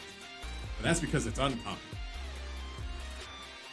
Young Necromancer just revives cards from the graveyard, but only if you have 2 cards that you could exile first. Graceful Restoration, return a creature to the battlefield with a +1/+1 counter, or 2 creatures with power 2 or less from the battlefield.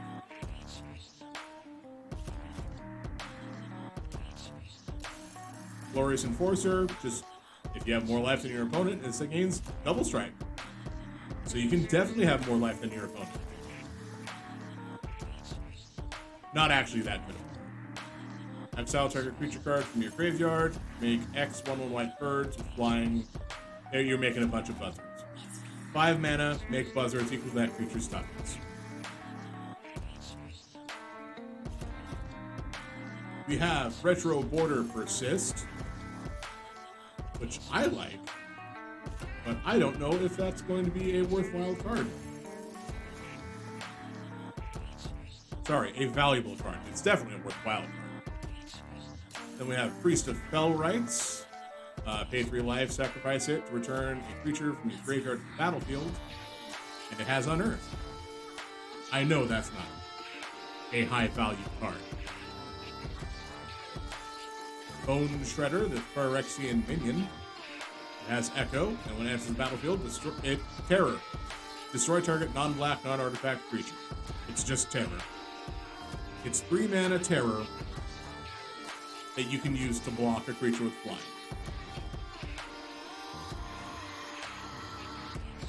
Old Border Blacksmith skill. One mana, hexproof, indestructible. The second part's not important. Doesn't matter if it was an artifact creature, it has hexproof and indestructible. For 1 mana. Ooh, a lot of Old Border this go around. Old Border Foil, not etched foil, I think this is just the regular foil, because you can see how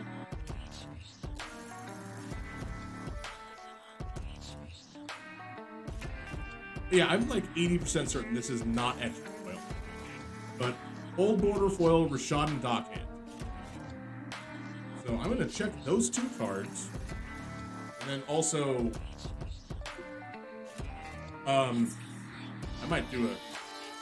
I might do a second dump thing.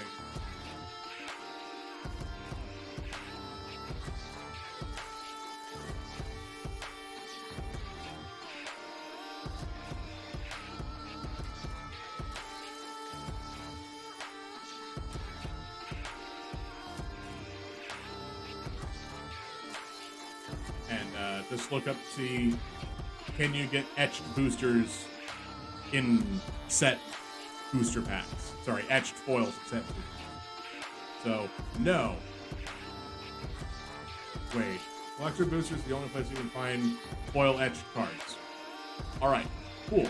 So that's just a regular foil Rishadan Dockhand Old Border art. And we have an Old Border Persist. Let's see which of those gets to go into a sleeve. Here's the hint. Maybe the Rishadan Dockhand. Let's see. Persist. Retro frame, $2. So, Retro Frame Persist does not go into his sleeve.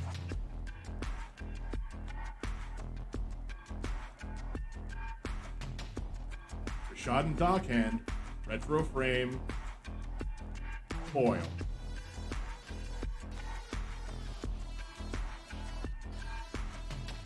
Huh. $1. People got really into this card being a thing. But I guess it didn't hold. Or, I mean, I could say the hype didn't hold water, but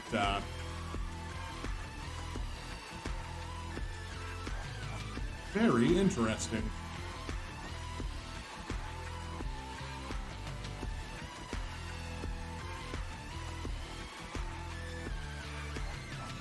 Actually, all of the Rashad Dockhands are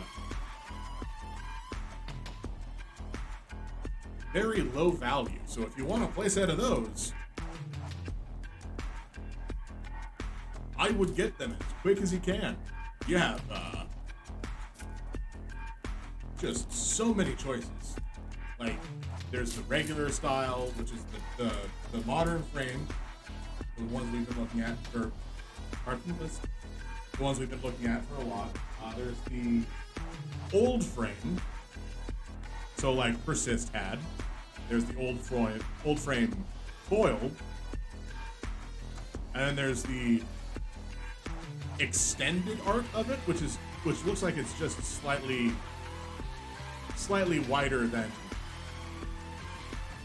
Yeah, the extended art doesn't really mean much.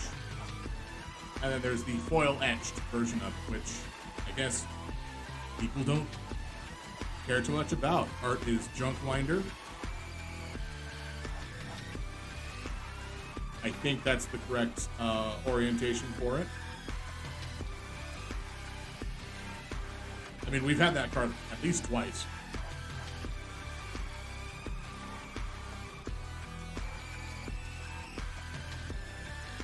Mountain.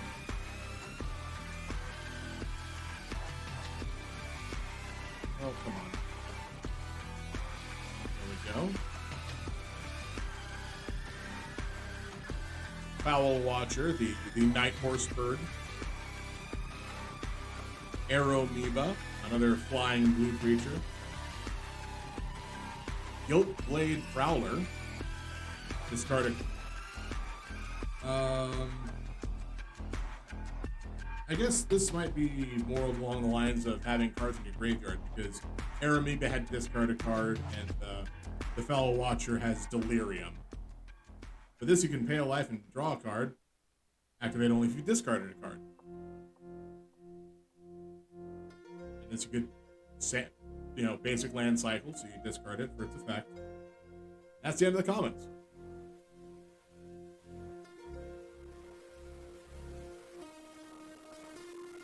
For our uncommons, we have the Monoskellion, which is so much worse than the Triskelion, because you have to pay to remove a +1/+1 counter from it, whereas Triskelion, you just remove a +1/+1 counter from it. Arcbound Shikari, when it enters the battlefield, put a +1/+1 counter on each other artifact creature you control. Solid. Arcbound Whelp, modular 2. Damn. That is it for the uncommons. And for our first rare, we have Dam. Either destroy a creature or destroy all creatures. This is just regular Dam. $4. Sure. I'll put you in a sleeve, but one of the clear ones.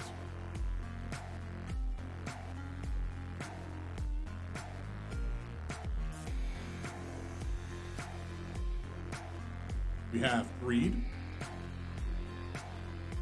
Pay 2 life, draw a card, just vomit coins. the least showy lens flare possible.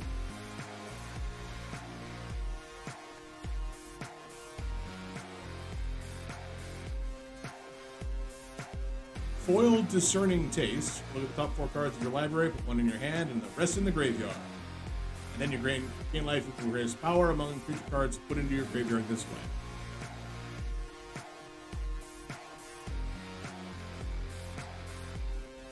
And the list card is a game day promo Stasis Snare.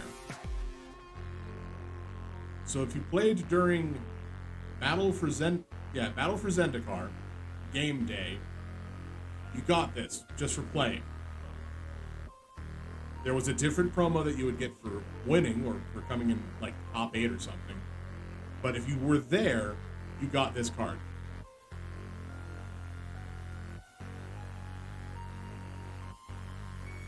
It is just instant speed. Exile target creature until it leaves. So it's not bad. I saw it a lot. I saw this art of it a lot because it was easy to get a hold of.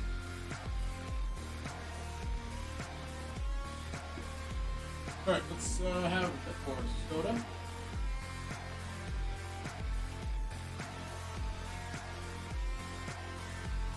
Huh. Retro Frames Jam is $7.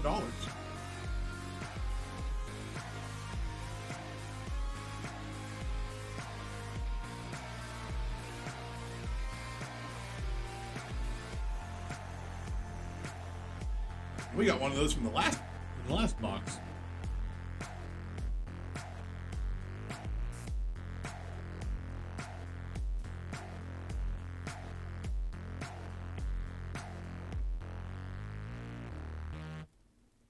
I have no idea how many packs we have left open on this one before moving over to the Pokemon box.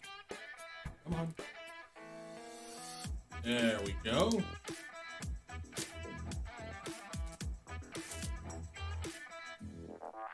We have a food token.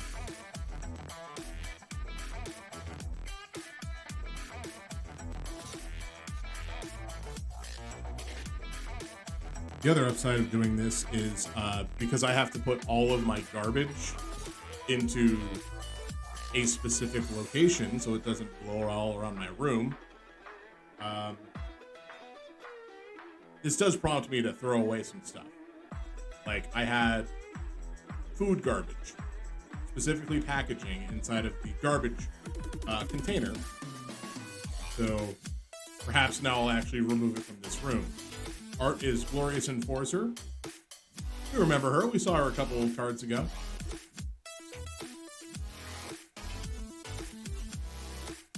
We got a Swamp. A Disciple of the Sun. 5 mana, 3/3 with lifelink. And when it enters, return target permanent card with mana value 3 or less from your graveyard to your hand.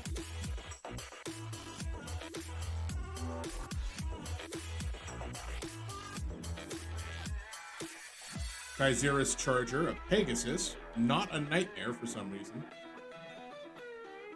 When it escapes, it either gets a +1/+1 counter or flying.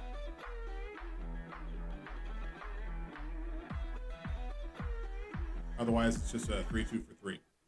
But you have to exile 5 cards from your graveyard and pay 5 for it to escape. The Sinister Starfish. It's the other side of the Sigiled Starfish. This one has Surveil 1 instead of Scry 1.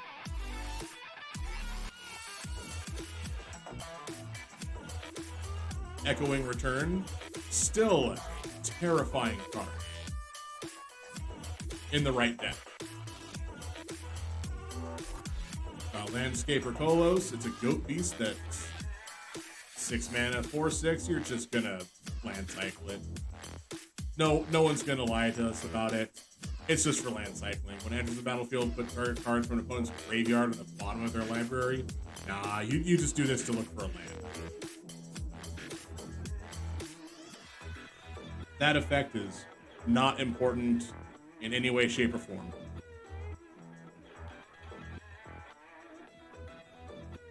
unless you're removing your opponent's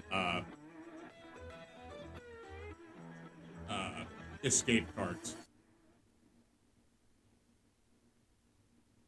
Oh, and that's it for the commons. So uncommons, we have Filigree Attendant, 4 mana X3 with power equal to number of artifacts you control, with flying. That's it for the uncommons. Wow. Okay, cool.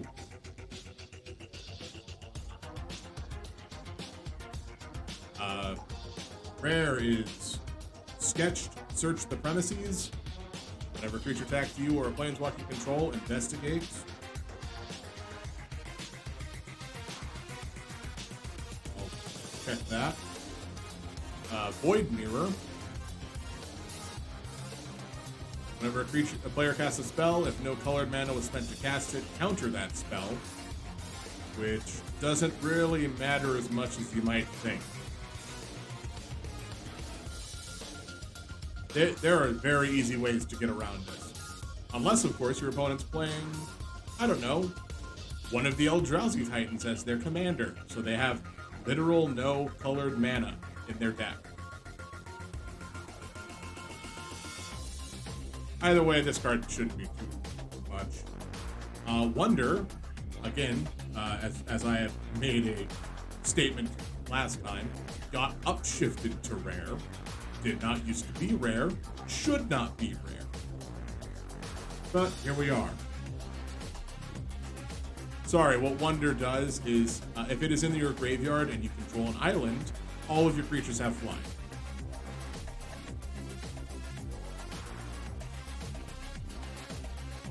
Come on. Okay. Sketch art is a Kitchen Imp. Again, we've had this sketch art before.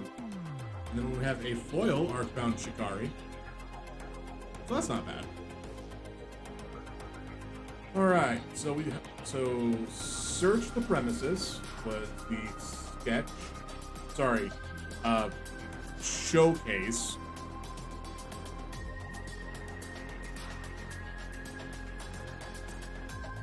That is 29 cents. So right on the sketch pile it goes. Void Mirror, which is the Void Mirror. Yeah, did not think it was going to be any amount of high value cards, but that's fine. There's a reason why these are always a gamble.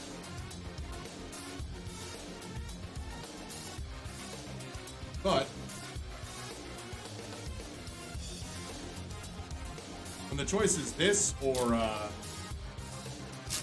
throwing money at, I don't know, a gacha game, anything with surprising skins, or like I've thought about, playing Genshin Impact because they just had a new patch for it, so it's right up there with things that are happening. Flay Essence, just destroy that person. But I haven't bit the bullet on Genshin Impact because there's a lot of things that I spend my time doing, and I somehow have less time every day, which is annoying. But like, that's just how life goes. And then yesterday, Pokemon Unite came out. Sorry, got released. I will use that term. Became released on the Switch for free. So it's a free game. I don't do too much with MOBAs, so I don't know anything about them. I have not successfully played any game, even back when they were advertising Heroes of the Storm to get a specific card back on Hearthstone, I couldn't do it. I couldn't get the card back because you needed to play a certain amount of games and get to a certain level, and I just was unable to get to that point. It's just not a game for me. But, you know, Pokemon Unite came out, and there's a gacha element to that too. Let's see. Guiltleaf Prowler, we've seen that card. World Weary, we've seen that card. It looks like this is going to be more discard synergy cards. Turok's Canticle, 4 mana. You choose a card for your opponent to discard, and they discard a card. Cabal Initiate, discard a card. But if you have Threshold, it becomes a 3/3 for 2 that can gain lifelink.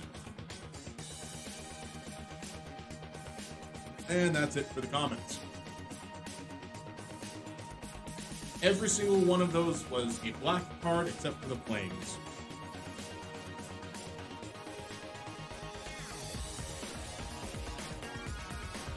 Alright, we have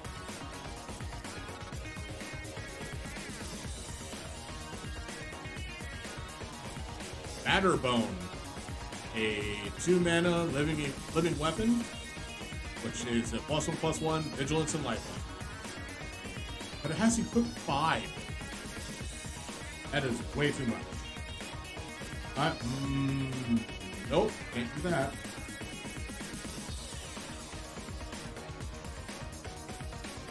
Oh, wait. This I actually can do. So,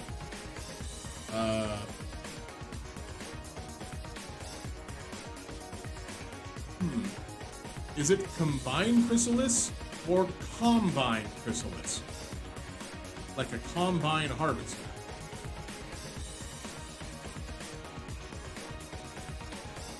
Either way, sacrifice a token, make a token. That'll go over here in the token deck.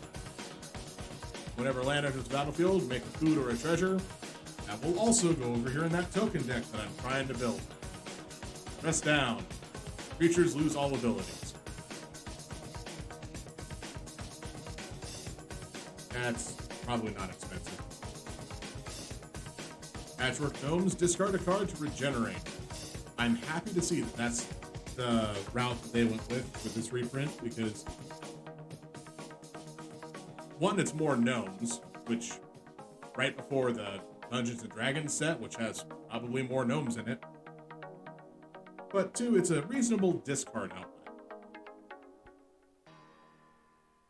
Floodhound, it's like a bloodhound but made of water. And Foil Sketch Kitchen Imp. I'm going to put you on the foils or on the sketches.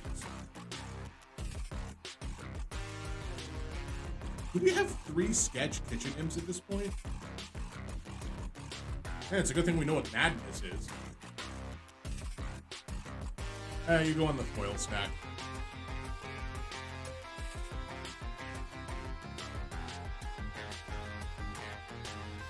So Dress Down was the only card of note in that pack. The only rare, I should say. Because card of note was the Combine Chrysalis and the Tireless Provisioner. Those are definitely notable cards for me.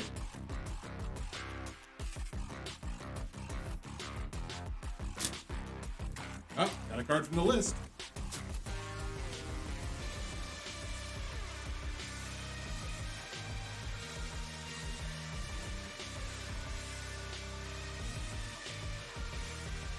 Okay, Archfiend of Sorrow.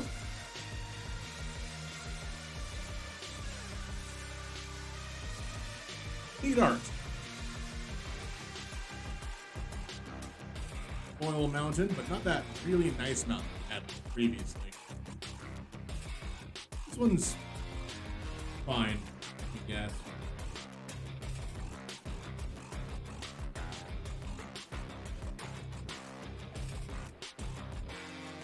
Rift Sower. Come on.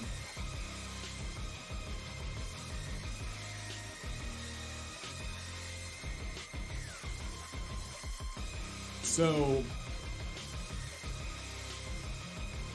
I like this card because it is a callback to Search for Tomorrow, which had the same suspend cost, 1 and 2 turns, and you just search for a basic land, put it onto the battlefield. This effectively does the same thing because when you cast it, it has haste.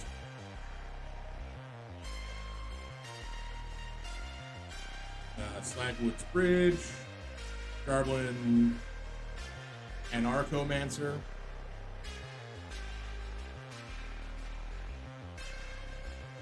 Frog Samurai,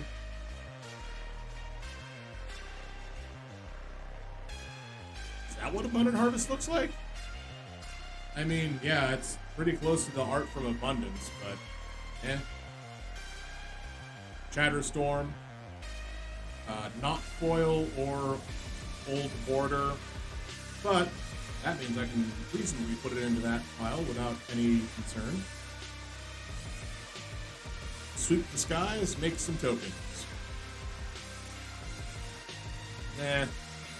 Oh, right. That's it for the commons. So sweep the skies, converge, make up to 5 1/1 Thopters if you can spend 6 mana. And that's it for the uncommons.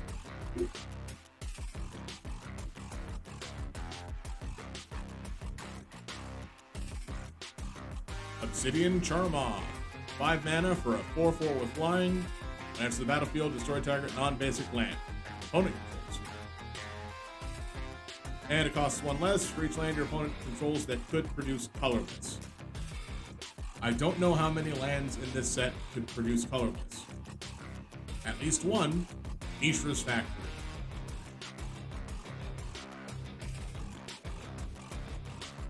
They reprinted Karmic Guide.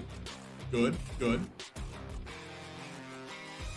Has Pro Black, return a creature from your graveyard to the battlefield.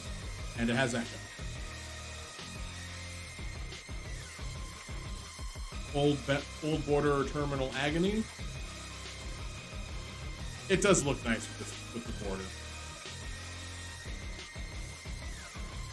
Did I have Old Border cards as their own? Yes, I do. Persist was on top. Foil Search the Premises. So this one's foil.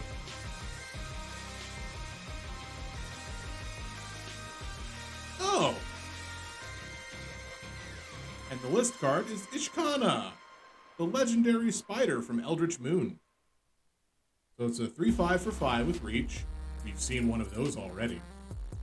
But this time around, when it enters the battlefield, if there are 4 or more card types among cards in your graveyards, put 3 1/2 green spider creature tokens with reach onto the battlefield.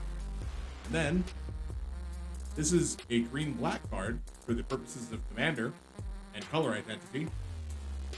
Target opponent loses 1 life for each spider you control.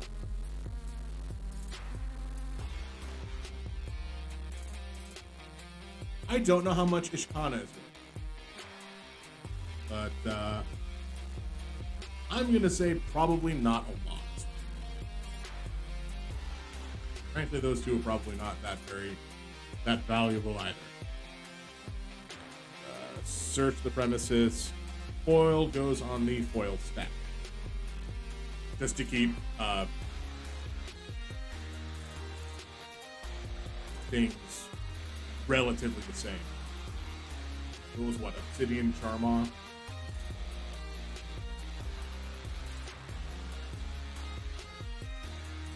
$0.34. And this was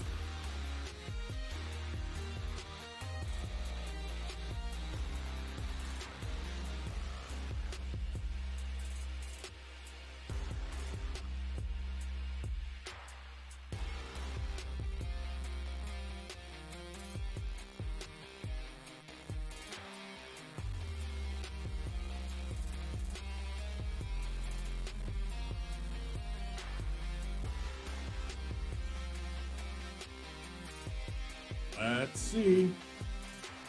Minimal. I didn't think it was going to be much. That's even just for like the version from Eldritch Moon is like $1.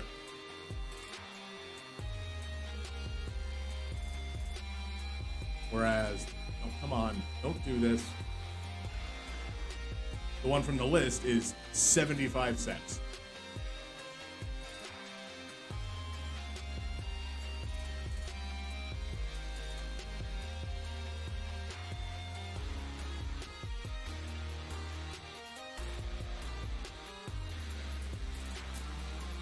I haven't looked up Karmic Guide yet because I know it's a reprint from like a reprint. It got reprinted in at least one or feels like several commander decks. But I mean, if it's a rare, I guess we'll check.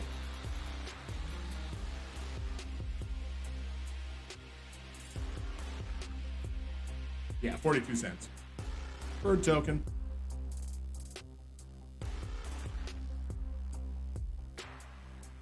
The art card is Shattered Ego. Yes.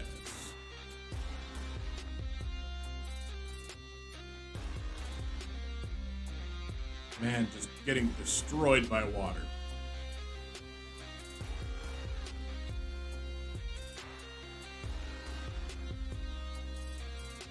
Here we go. We have the Swamp. An Orchard Strider. Against the battlefield, you make 2 foods. Set that over there. And then, So Shiny. If you control a token, tap Enchanted Creature. And then Scry 2. Just artifact land. Wave Sifter. When it enters the battlefield, investigate twice. Just make 2 tokens. Sometimes for just 2 mana. Solid.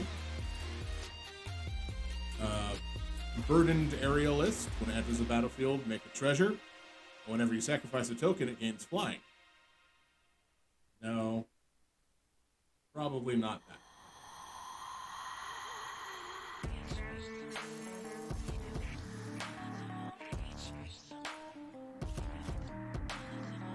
Liquid Metal Toque. Torque, not a toque. This is not a hat that you wear. So it is a Liquid Metal Torque. I guess that's the only uncommon. Rare is another copy of Search the Premises. So we have foil, sketch, and regular copy.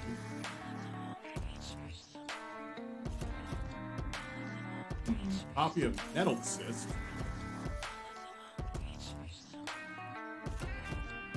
This feels like it should be expensive, but I don't think it is. $1. Well, almost 2, but still kinda no. Seal of Cleansing. Reasonable enchantment. It's enchantment removal enchantment. Rakdos Headliner. And Foil Silver Bluff Bridge. I don't know why they didn't put this in with the rest of the foil stuff, because, or the rest of the commons. Like, they put foil lands up there.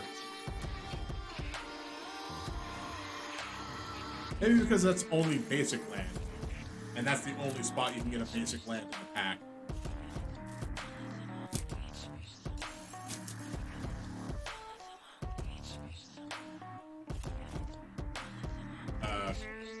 Germ token. Phyrexian Germ token. They've updated it to that now. Card is the Aether Sworn Sphinx. Sphinx.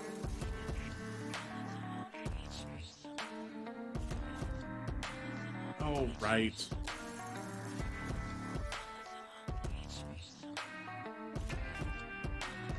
I'm concerned about those two standings.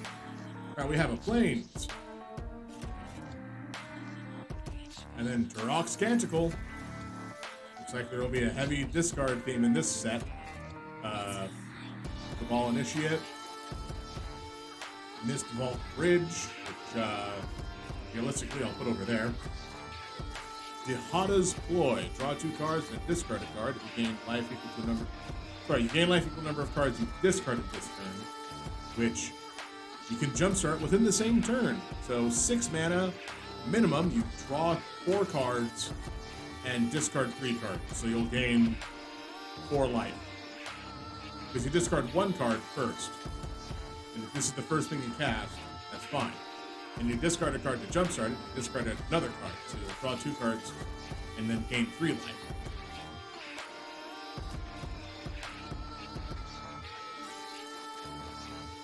Unsummon with extra steps.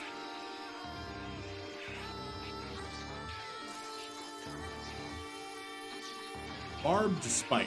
When it enters the battlefield, create a Thopter and then attach it to the Thopter. Okay, why is that a white equipment? Also, that's it for the uncommons, I guess.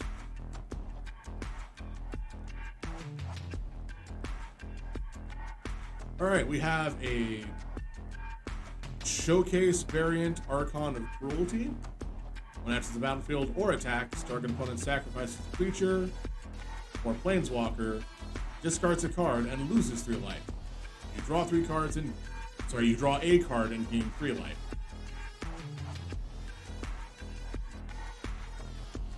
This is not going to be expensive because it's an 8 mana Archon.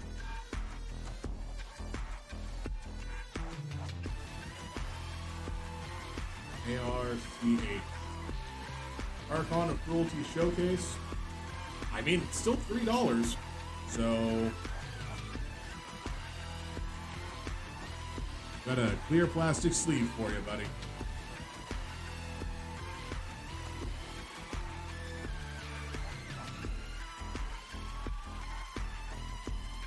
And then clearly we have a Verdant Catacombs next, which gets a not clear sleeve.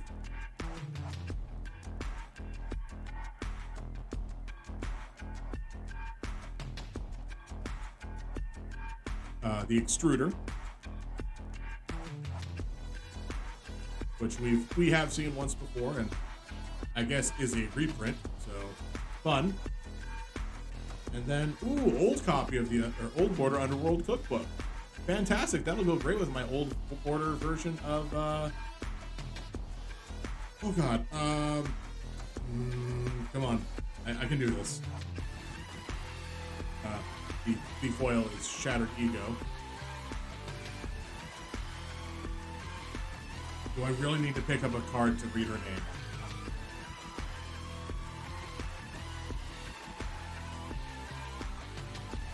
Yes, I do. I do really need to pick up a card to read her name. Dang, so close. Alright, so, yeah.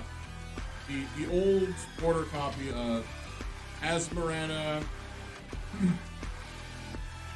Asmarano Mardik Destina Kuldakar. Really? That's a lot shorter than I thought it was going to be. I feel like I may have missed some syllables. 1 second. Come on. There we go. Asmarano Mardica Destina Kuldakar. Asmarana Mardica Destina Kuldakar. That's it. Yeah. That's not nearly as many syllables as I thought it was. Either way, this is a fun card, and it will go directly into my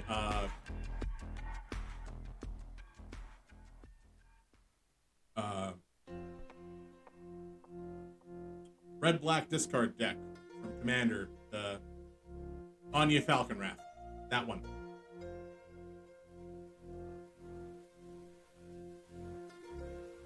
Asmarana will definitely go into that deck as well, just not be the Commander. Because it's more discard-centric than food-centric.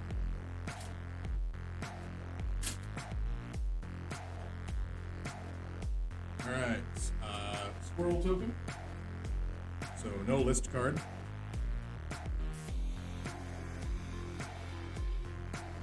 Art is of Sarah's Emissary.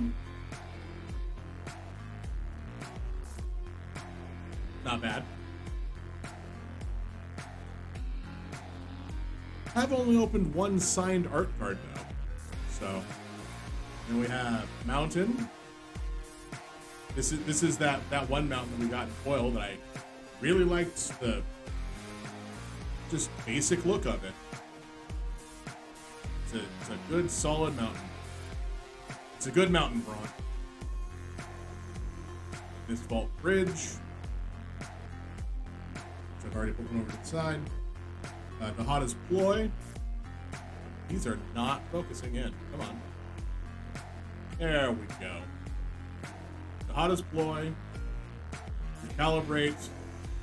Mental Journey. Draw 3 cards or just cycle it for a land. Lose Focus. Counter target spell unless its controller pays 2, and you can copy it for 1.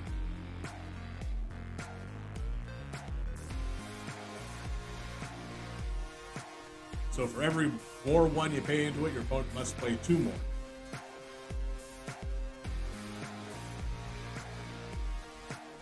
Phantasmal Dreadmaw, the scariest thing Captain Lannery Storm almost thought she saw.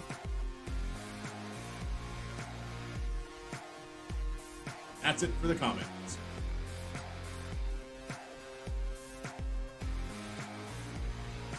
Sanctuary Raptor. It's a bird. Whenever it attacks and controls 3 or more tokens, it gets +2/+0 in first strike.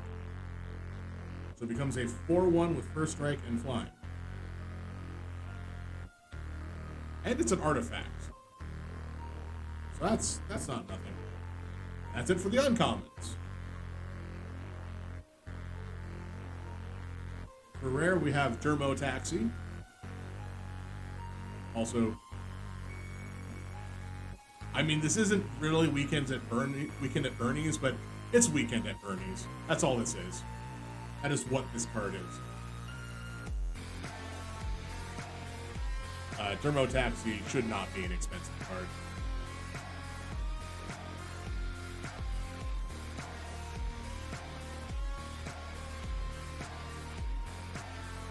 Yeah, 16 cents.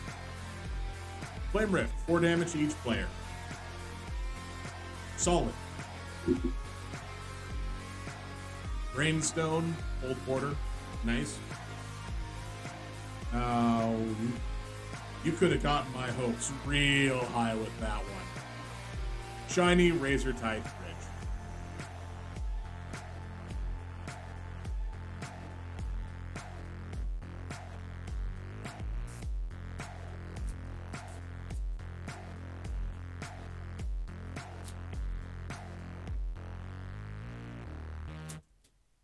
All right, we have a card from the list.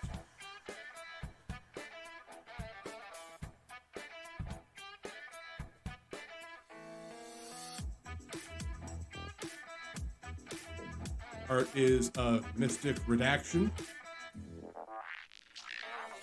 Again, what really feels like it could have been a counterspell art, but apparently it wasn't.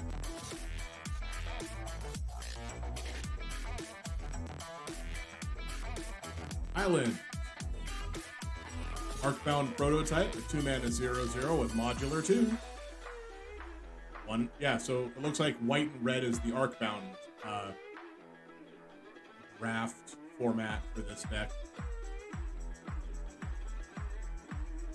Boundary Helix, as an additional cost, sacrifice a permanent, so you must sacrifice a permanent. Deal 4 damage to any card. But if you sacrifice a permanent that was an artifact, you gain 4 life. I would much rather just have Lightning Helix. Rustvale Bridge, red-white bridge.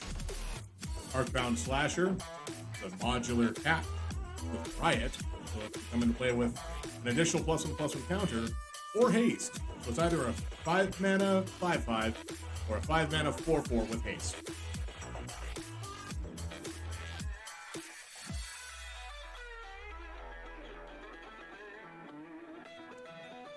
Necromancer's Familiar. I think this is the first time I've seen this card. It has Hellbent, it has Lifelink as long as you have no cards in hand, and you can discard a card and have it gain Indestructible. But then you must tap it. So it's really good on attacks. Rakdos Headliner, Echo, discard a card, just 3/3 with haste. And Grist, the Hunger Tide. Who on earth is Grist? As long as this isn't on the battlefield, it's a 1/1 green insect, in addition to its other types. Okay. Like, I actually don't know anything about this card. Create a 1/1 green and black insect creature token, then mill a card. If an insect was milled this way, put a loyalty counter on Grist and repeat this process. So that way, if you get more Grists on top of your library, they can just get milled off, and then this one gets stronger, I guess. Let's see, so it's R. Grist the Hunger Tide. About $5. Not bad. You may sacrifice a creature. When you do, destroy target creature or planeswalker. On a May effect? Okay. Each opponent loses life equal number of creature cards in your graveyard. Sure. I mean, still, it's within the realms of reality. Let's leave it goes. It's not a big one. Fractured Sanity. Each opponent mills 14 cards for 3 mana. I'm just gonna take this card and put it into a different deck that I already have built that I can change a card out of. Mirari's Wake. I've seen this card so much. It is not a valuable card. Especially not in this form.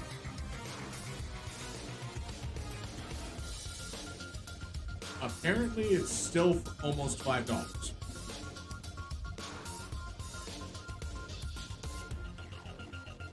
So, color me impressed.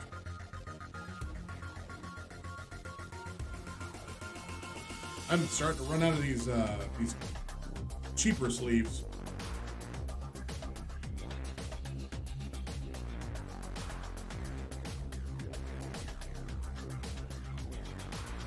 Sketch Jade Avenger. Still looks great. Foil Scour the Desert. Oh, man. And our list card is Aven Riftwatch. It has Vanishing 3. When it comes into play and leaves play, you gain 2 life. That's all it does. It's a 2/3 with flying, 3 mana. Not great.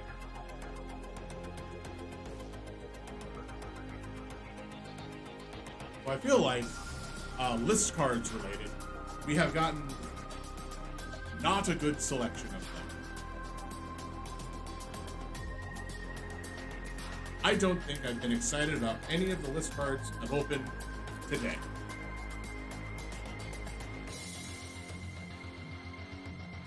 No. I got excited about Ishkana. I don't think I had one of those. So, and she is a mythic. Just not expensive one. Which is fine. Not every mythic needs to be expensive, because that way people can actually get the cards and use them.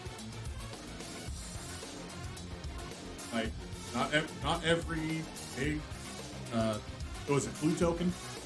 Not every card needs to be $70. Because if every card is $70, no one's using it. Unless they have $240 to pay a bunch of cards. Need to put away those uncommons. Alright, we have a forest. Breathless Night. So white-black feels good.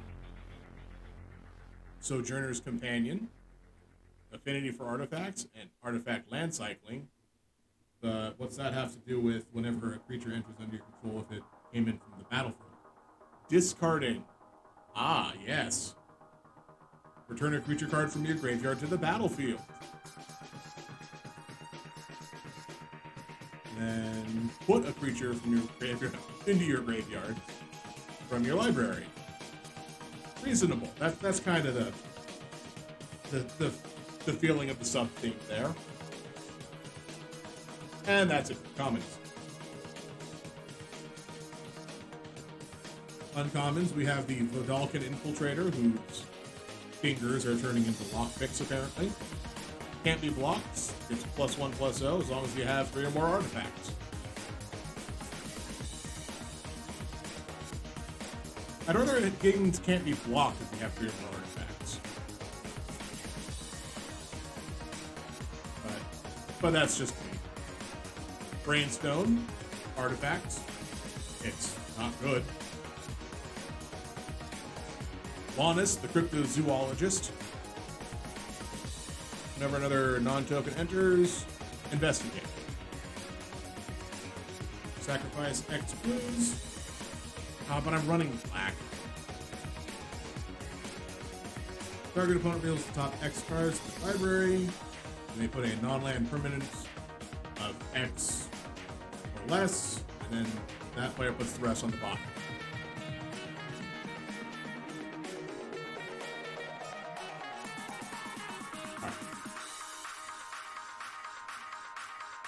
The cryptozoologist is probably not expensive because,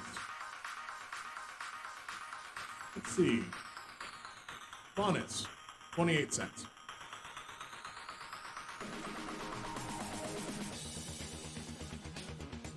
We'll see. We'll see if that makes it. Another copy of Hunting Pack.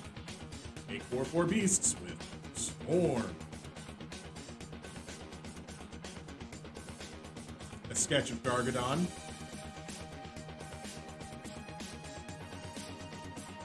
And Foil Dam. So if I remember correctly, it was like $8.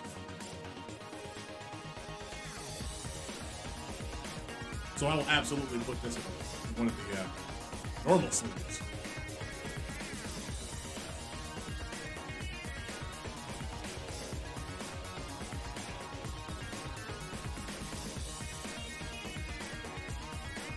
I did not remember correctly. It was like $6. Retro Frame Dam, 7. That's what I'm. How are you back to that?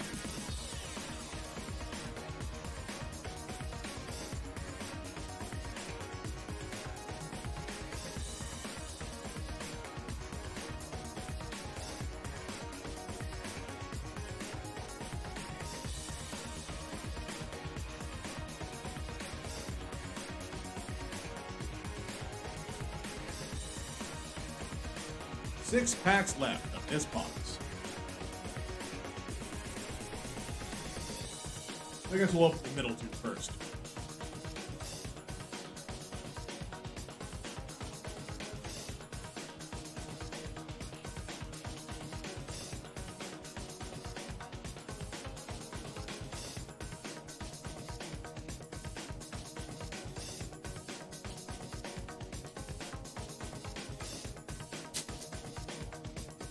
Oh, wow.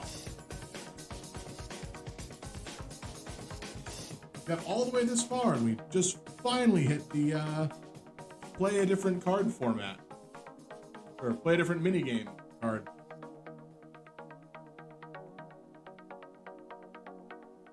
"24 packs, and we finally see it.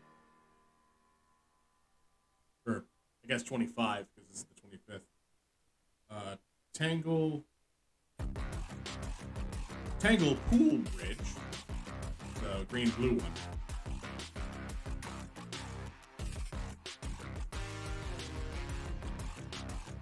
Got an island. A Gray Keeper, green-black. You make 2 squirrels, and then squirrels you control have +1/+0 and menace. And I'll put this over here, along with the green-black. Bone Shards, Sacrifice a creature or discard a card to destroy target creature. Solid removal.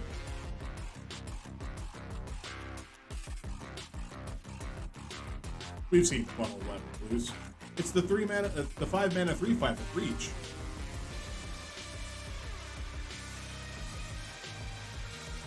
Jewel-Eyed Cobra.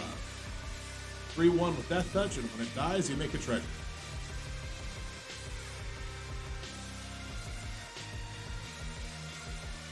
Vermin Gorger, sacrifice a creature. Each opponent loses 2 life, you gain 2 life.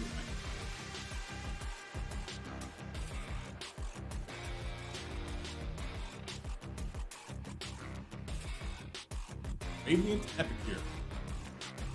So Converge, you can pay up to 5 colors of mana. Next battlefield, each opponent loses X life and you gain X life. So 5 mana, 5/5. And that's it for the uncommons. Master of Death is our rare. When it enters the battlefield, surveil 2. Then in your upkeep, if it's in the graveyard, you may pay 1 life and then put it into your hand. 3 mana, 3/1. I'd like to see some stuff happen with that card. I don't know if it will, though. Scourge Familiar, discard a card, add a black.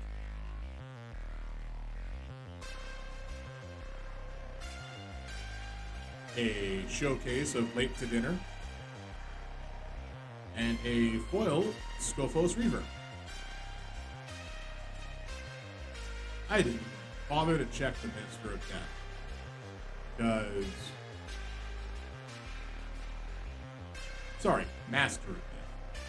Yeah, that's what I thought.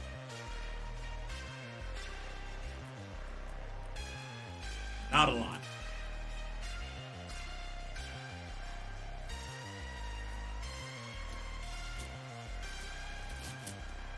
All right, we have mini game number 2. The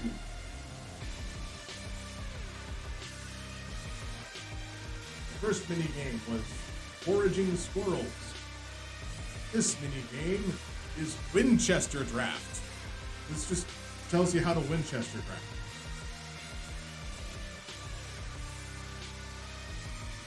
Which is when you draft with 2 players.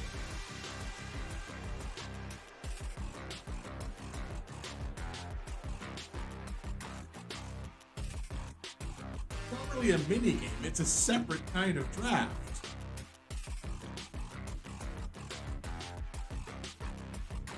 The art is Dakon Shadow Stealer. You know, reenacting that movie from that scene from everyone's favorite movie last year. Was that last year or was it 2 years ago? I don't know when Joker came out.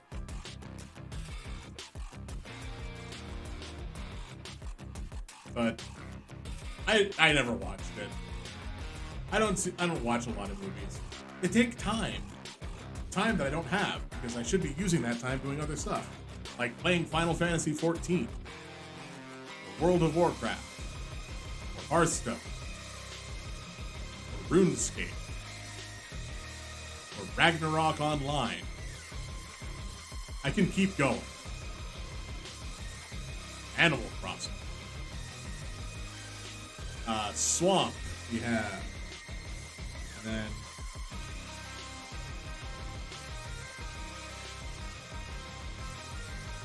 come on.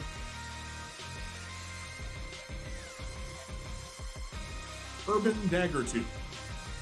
4 mana, 4/3 with Vigilance, and when it is dealt damage, proliferate. Smell Fear just proliferates. But it's proliferate and not populate. So, oh, also a creature you control fights a creature you don't control.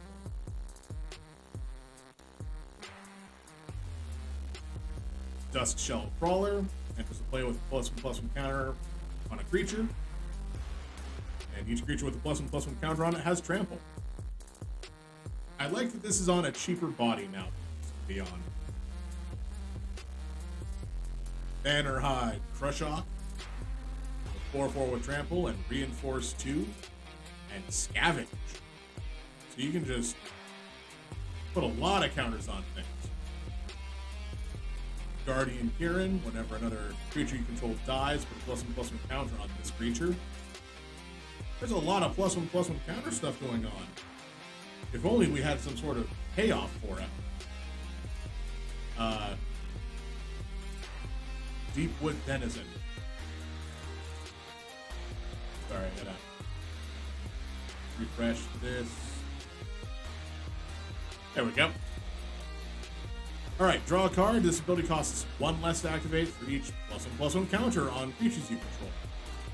Not for each creature with a +1/+1 counter, mind you. But that's it. That's it for the commons. Now for the uncommons, we have Scurry Oak. It's 1/2 for 3 mana. It has Evolve. So whenever one or more +1/+1 counters is put on it, you may create a 1/1 green squirrel creature token. Hooray! That goes right over here. Magus of the Bridge, which, if I remember correctly, is a pittance. It's part of an old cycle of cards where it would always be a Magus of something, which is the ability that a card used to have, or something along those lines. So, Magus of the Jar was one of the ones I used to personally like to run. It would be, I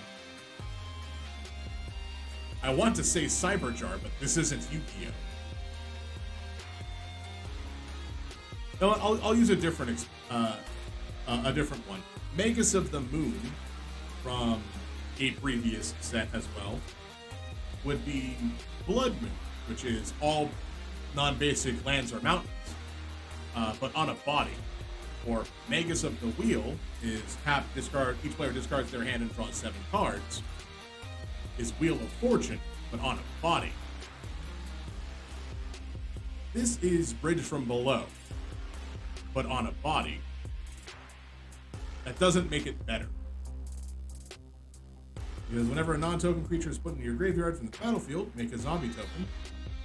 But whenever a creature is put into an opponent's graveyard from the battlefield, you just straight up exile this card.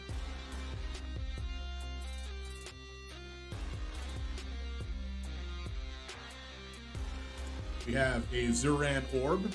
Sacrifice a land, gain 2 life. Old border copy of Bone Shards. And a foil Burdened Aerialist.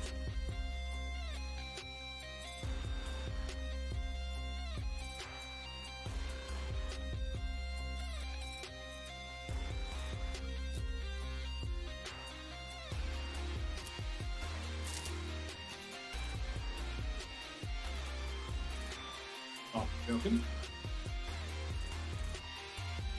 So that's already better than one of those minigame cards.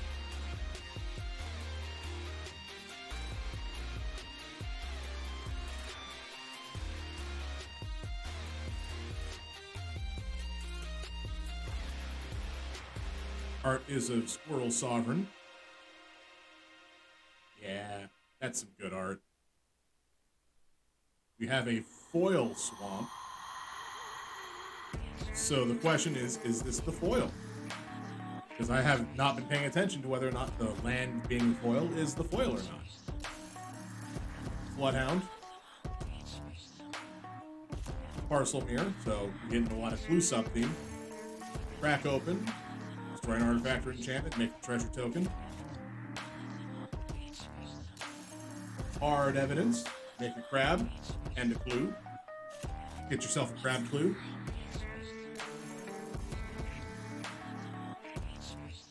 That's kind of why I'm thinking the blue, green, black would be the nice token colors. I want to do it. I don't know if I can. Foundation Breaker, 4 mana 2/2. When it enters the battlefield, you may destroy target artifact or enchantment. But you can evoke it for 2. So it's sorcery speed naturalized on a body.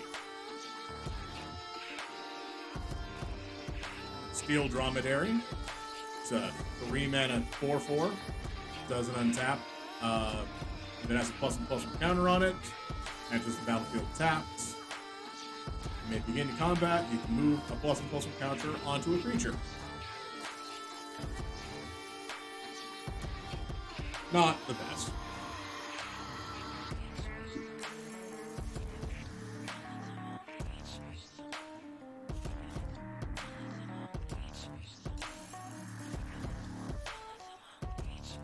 Rare is Out of Time. When it enters the battlefield, untap all creatures, and then phase them out.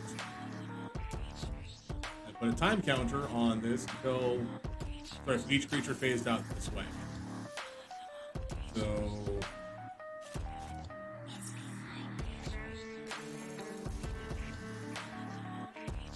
the more creatures that it phases out, the longer they stay away.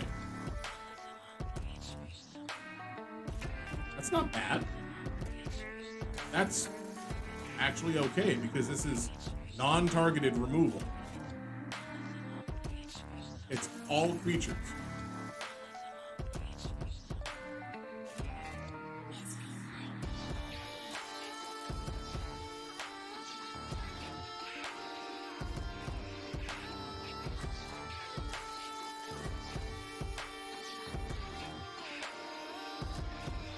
Scythus, harvests hand.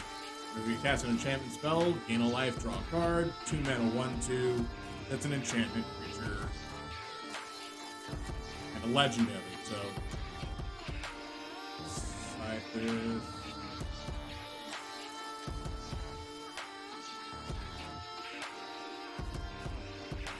Yeah, it's got a Y underneath, so. Be sure to check under that.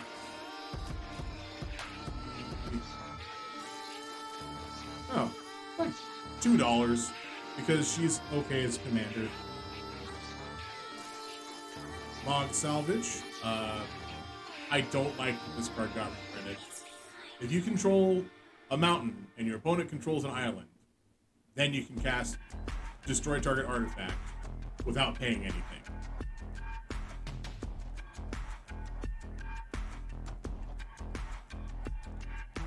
Nested Chambler. The other Nested Chambler have Retro Border Soul Snare. 1 second. I'm going to check that other Nested Chambler that I put into this pile of cards that I definitely wanted to try to build a deck out of. Because that'd be fun. Let's use the old border because that's my shtick. It is definitely how I feel.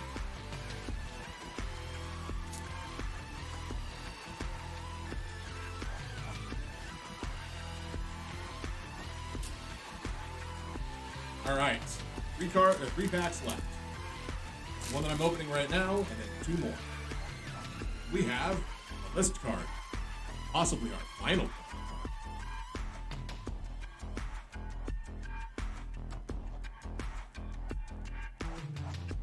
The art card is Brisk the Hunger Tide. The one we didn't get. Apparently that's supposed to be some sort of insect. I don't know.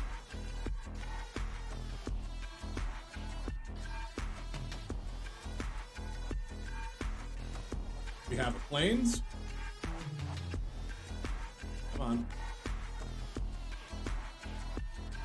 Oh. A Tavern Scoundrel who is common. I thought you were uncommon. Whenever you win a coin flip, create 2 treasure tokens. Sacrifice a permanent, flip a coin. I need to send you over here for now. Because I thought I needed that for a different deck. Arcbound Mouser, it's a cat. Catches mice. It has lifelink. So 1 mana, 1/1 with lifelink. Tormod Script Keeper. I don't know what the theme of this set booster pack is. Vigilance, sacrifice it, exile all our cards from target player's graveyard. 3 mana, 3/2. Blacksmith Skill, something gets hexproof and indestructible. Lens Flare. It has affinity for artifacts, but it also only deals 5 damage to target attacking a blocked creature.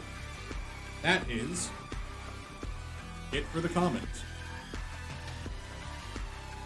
Blazing Rootwalla. Good, I needed more of these. It's +2/+0 until end of turn. Activate only once and has Madness 0. Set that aside. Feast of Sanity. I don't think I've seen this card. 4 mana, whenever you discard a card, this deals 1 damage to any target and you gain 1 life. I don't think I've seen this card. And that's it for the uncommons. Thought Monitor. A 7 mana 2/2 with affinity for artifacts. If only it had Cascade. When it enters the battlefield, draw 2 cards.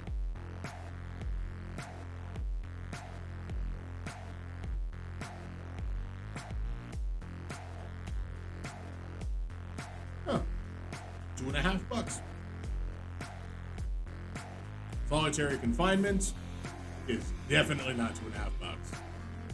I could have sworn this is going to be like a lot lower because people don't like playing against this card because it suddenly becomes how many cards in your hand? Okay, that's how many turns you don't have to do anything.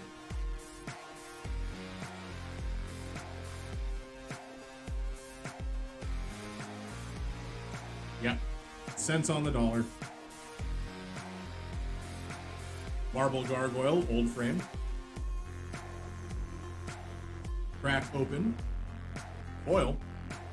Hey! Oh man, I haven't seen this guy in a long time.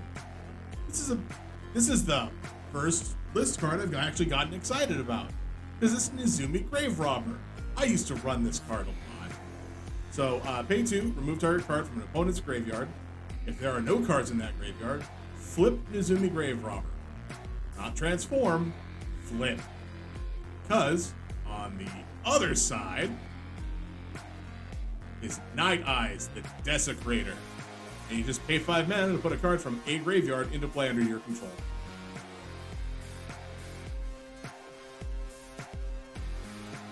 I liked these. They were fun.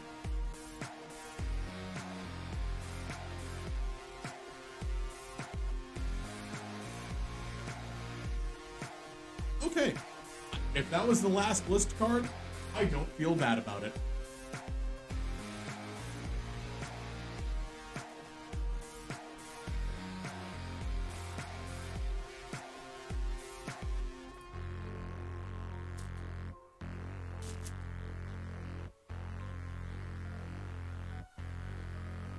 Okay. And I know I shouldn't get excited about seeing weird art things on the other side of all of this because we have an art card first off. What was the art? Who's this? Thrasta Tempest's Roar? It's just a dinosaur. The big old meaty dinosaur. Alright. Island. Mental Journey. Lose Focus. These are all cards we've seen. Phantasmal Dreadmaw. Urban Daggertooth. Smell Fear. Dusk Shell Crawler. We've seen all of those cards. Not in the same pack, but every single one of them. Slag Strider. A 7 mana 3/3 with affinity for artifacts. Sacrifice an artifact, deal 1 damage. And that's it for the uncommons. Bloodbraid Marauder. Can't block, it's 2 mana 3/1. And if you have Delirium, it has Cascade.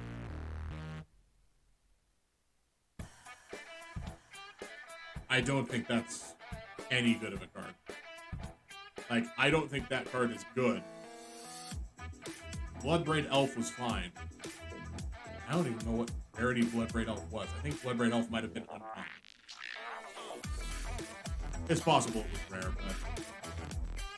but Well, let's check. Bloodbraid, yeah, Bloodbraid Marauder ain't doing anything. Gorilla Shaman. Sketchy Phantasmal Dreadmaw. Foil Sojourner's Companion. Nice.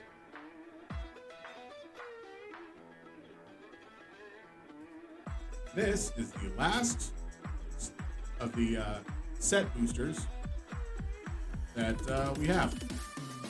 Well, sorry, from this box. It's definitely not the last one I have. I still have 2 more boxes. One of Modern Horizons 2 and one of Strixhaven. Because, like I said, I haven't done any of Strixhaven. So, that'll be a surprise. Honestly, that'll be the next day that we open cards. You know, one of these IRL open ones. It'll be that, and I would like to open something alongside of it, because as you can see, today was fairly quick. It's only 2:15, and I even started later than normal. All right, art is Zaba, the Glimmer's Wasp, which is, it's a wasp. It's an artifact creature. So we only have 1 signed art card. So be it.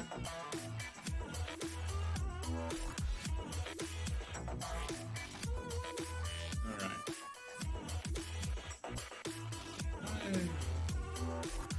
Press this button. Okay. All right, we've got Flames. A regular art kitchen imp. Tragic Fall. Hell Mongrel. This feels like the first pack again. Drossforge Bridge. Terminal Agony. And that's it for the commons. Aethersworn Sphinx. Vectis Gloves as artifact landlock. Solid ability. That's it for the uncommon.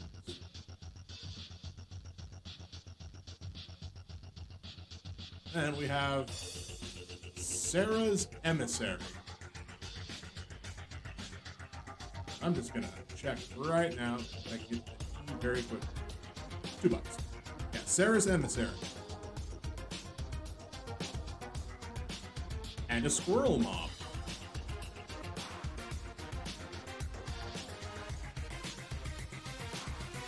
Sketch copy of Late Dinner. And the final card. Foil Piercing Rays. In all, not bad. I know I didn't grab everything that was worth, a certain amount or higher, because frankly, I don't know what to grab that would be worth a certain amount or higher. We did get some good stuff, like 2 copies of Damn, and that's already pretty solid. 3 fetch lands? Sorry, 4 fetch lands. Ooh, sorry. We almost pulled all of them.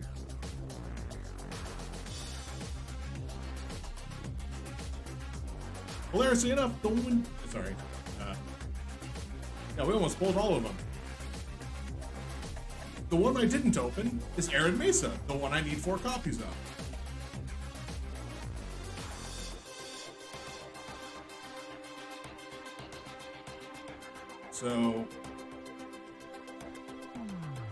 So all of those fetch lands, and then we had a copy of the Sword of Hearth and Home and Endurance. I think those were the big money cards that we opened, which almost check how much that would all be. Let's see.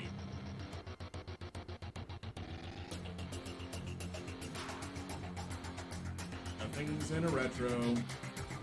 So 30, 60, 90, 120.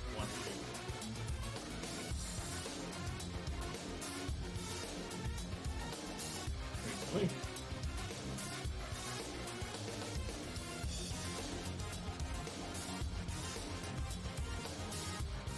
$140. I can't really complain too much about this. Like, those 6 cards are $150. Roughly.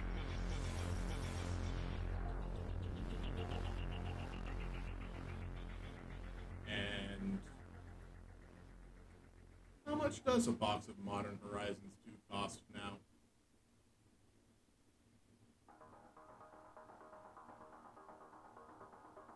No, not singles. I just... No.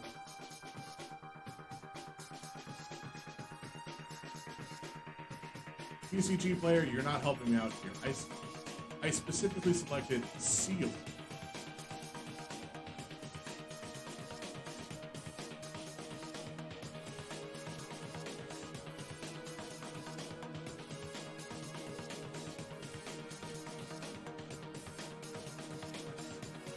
So a set booster display, the thing I just opened, costs about $220.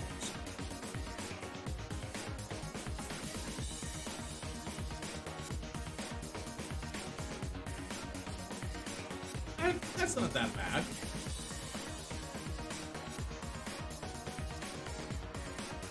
I could unload like not even all of the rares.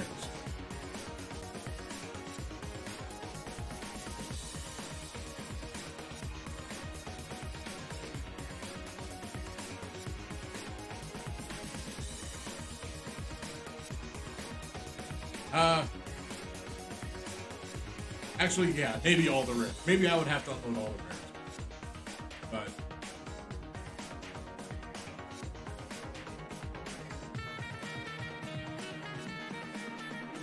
But yeah, I could.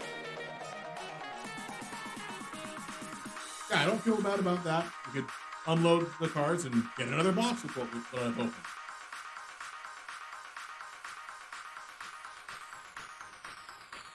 I kind of feel bad that I only opened one Tavern Scout.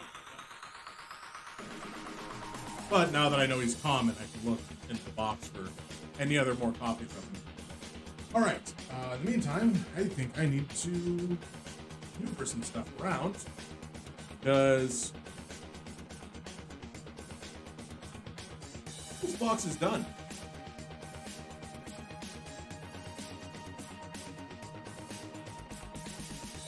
So I can now store cards inside of the box as I would normally.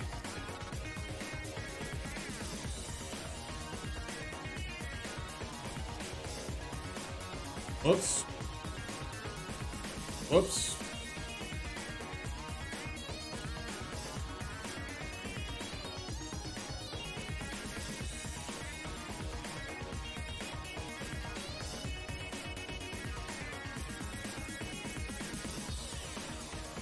Alright, yep, and those were uncommon as well.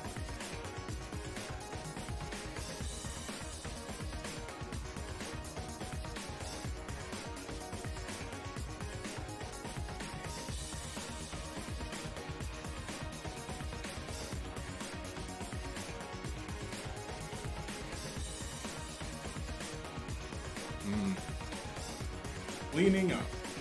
Everybody's favorite part of the everything.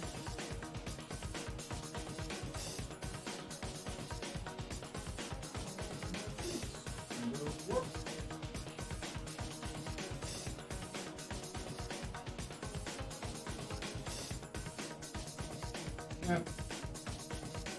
not enough work, so I'll just leave it be. Okay. Sketch card.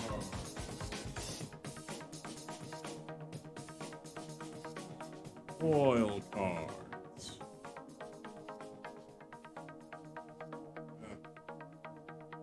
Getting hair stuck in places that it shouldn't be getting hair stuck.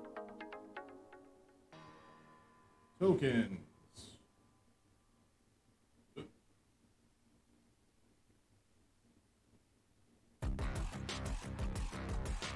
And then retro border, followed by rares and mythics.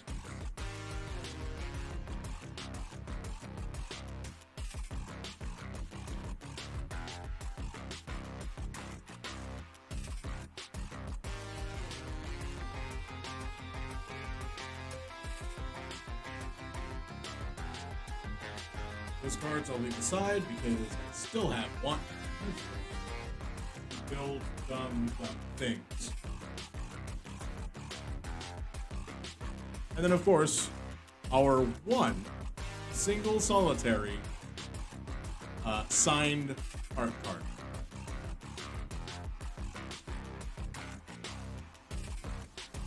What was I gonna open now?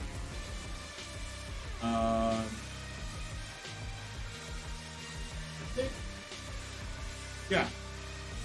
The Shining Fates Elite Trainer box is the next thing to open.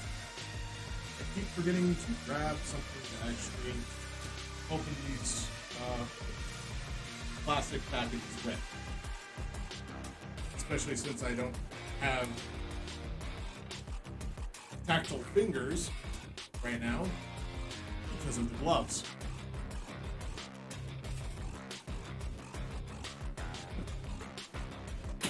And I know some people use things like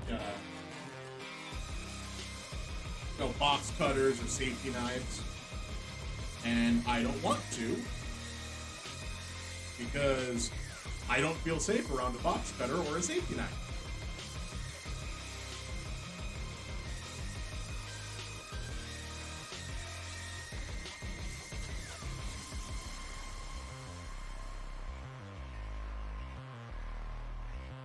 I know how I am as a person.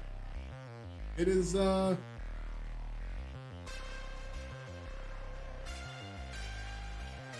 unclumsy.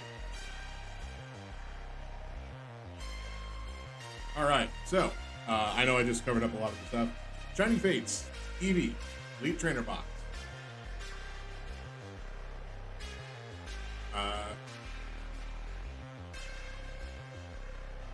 This is not the first time this has opened.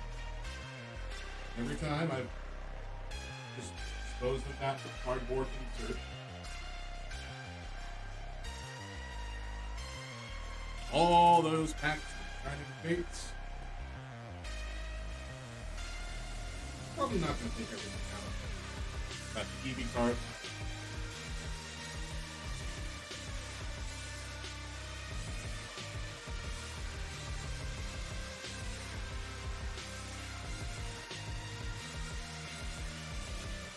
I will, however, take out these sleeves. Because now, I have what is it? 3 packs of, I think they're 50 count of sleeves. That's what it says there. Whoop, there goes the rules.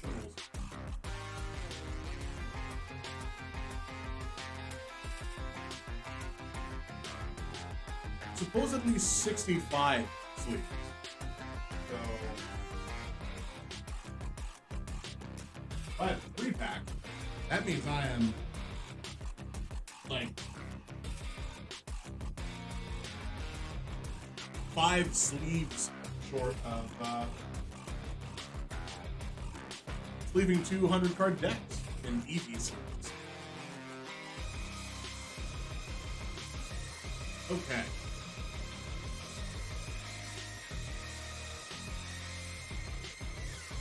Alright, let's see. 1, 2, 3, 4, 5, 6. Cool. 10 packs. How many? Oh wow, I didn't. Dangerously short on card sleeves. Well, it's a good thing I bought this 100 pack of Ultra Pro card sleeves that are very thin.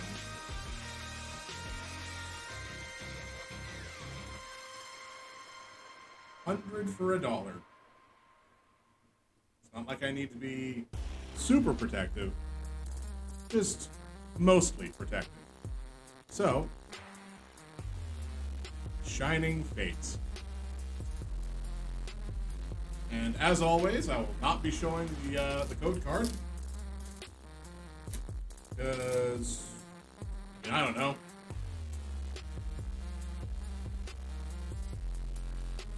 I still have all of the code cards from the previous time. You just go right into the box. I haven't used them for anything. I haven't done anything with them. I moved the 3 from the back to the front, so this should be an energy. Cool. Alright. So for our uncommons, we have a Team Yell Towel. Come on. I did bump some things while putting stuff away. There we go. A Thwacky. Which, still, if I would have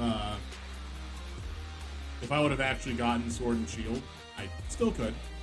But it feels like I'm coming in at the end of the season for it, and it's not a good feeling. Like starting a game right at the end of when people are playing it, right before the next game gets announced and comes out. I definitely would have gone with Grookey. I would have named my Grookey Shillelagh. But Thwacky and Tropius. Reasonable. We have a Gossifleur, which apparently is pretty good on the Pokemon Unite, I guess. I don't know much about it. I don't know a lot about those style of games either. Choodle, or Peko, Cacnea. I have so many Cacnea. Horsey. A reverse foil boss's orders. And a Volcanion.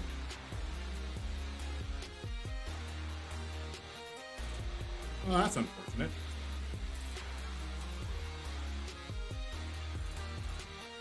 Not really anything super exciting to write home about there.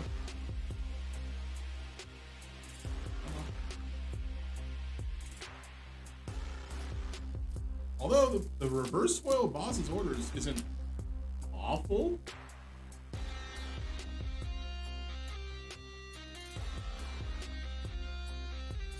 It's just different.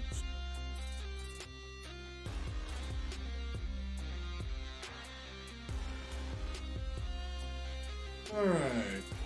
Bring the front. And then this is an energy. Lightning.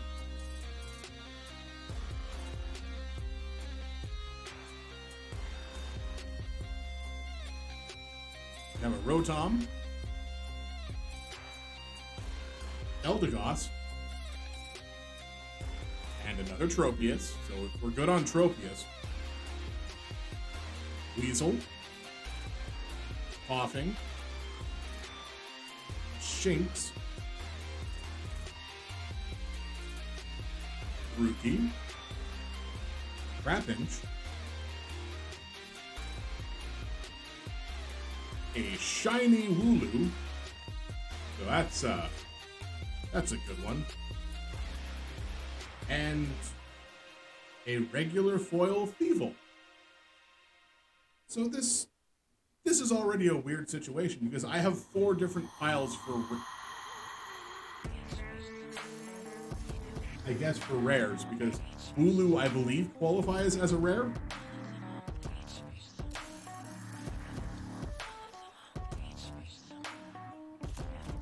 but it is nice little black sheep art. In fact, it's so nice. Every shiny gets a sleeve. Yes. But Thievul, I have no idea if I need to sleeve you or not. I mean, it is foil. Or holographic.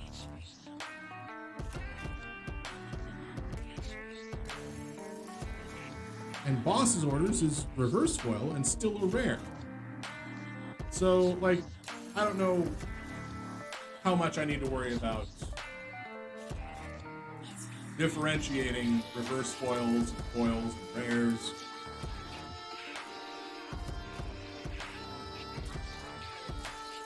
I'll at least differentiate the shinies.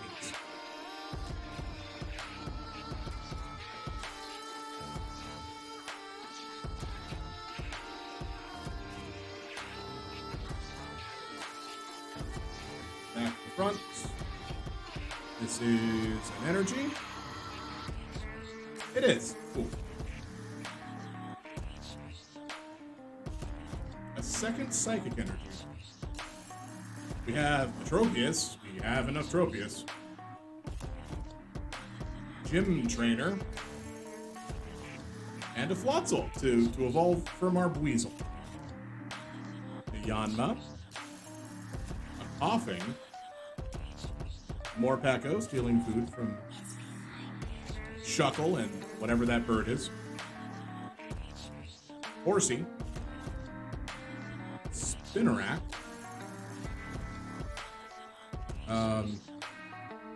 Shiny Rotom.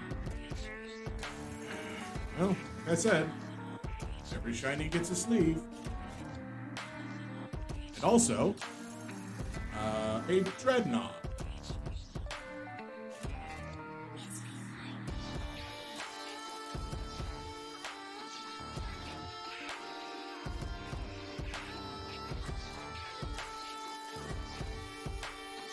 Who has exoskeleton, but that's not a shell isn't an exoskeleton. Your bones aren't on the outside of your body. Dreadnought, what are you talking about?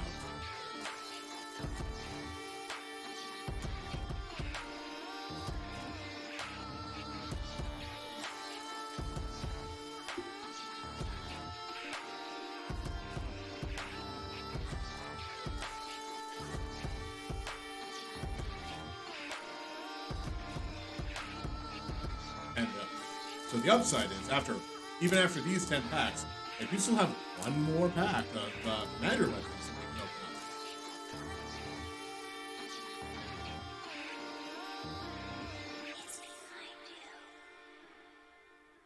I'm just afraid that, like, these days run shorter than normal, because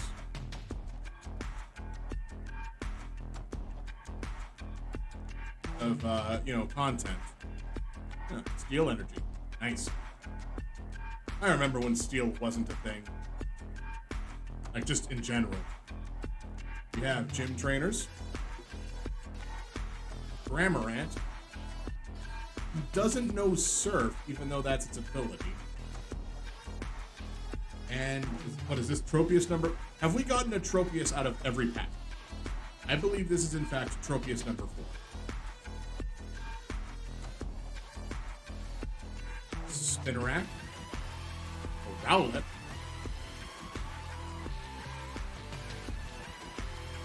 Morpeko stealing more food from more people. Come on.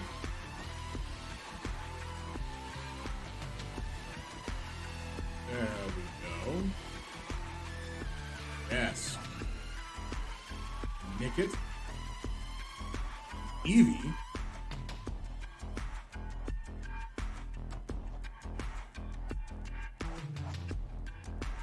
A shiny Toxtricity V card.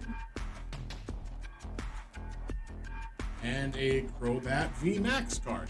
Are you shiny as well? You are not shiny. You are just regular. However, I am perfectly fine putting you in a sleeve as well.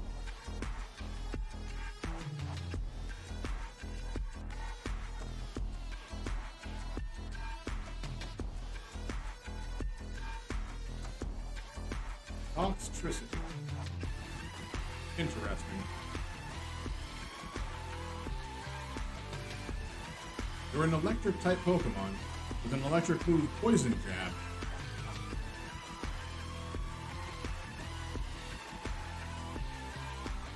To poison opponents. Why are you not electric poison? I mean, realistically, it probably is in the game, but then Crobat V Max.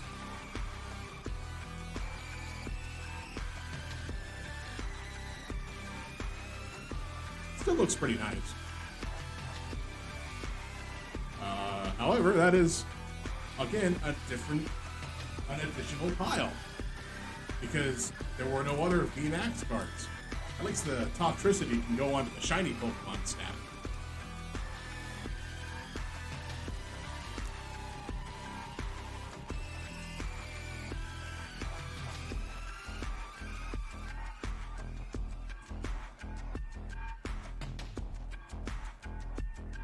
Honestly, it would be interesting to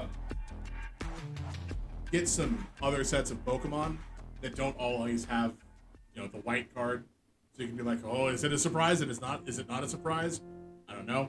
Because honestly, every of these bat cards are always white. This is an energy. Energy. And this is a Tropius? Not a Tropius. Okay, good. We have a Floatzel. Ah, there's the Tropius. Just had to wait a second there, didn't you? And Ball Guy. Spinarak. Rowlet. Morpeko. We've seen all of these before.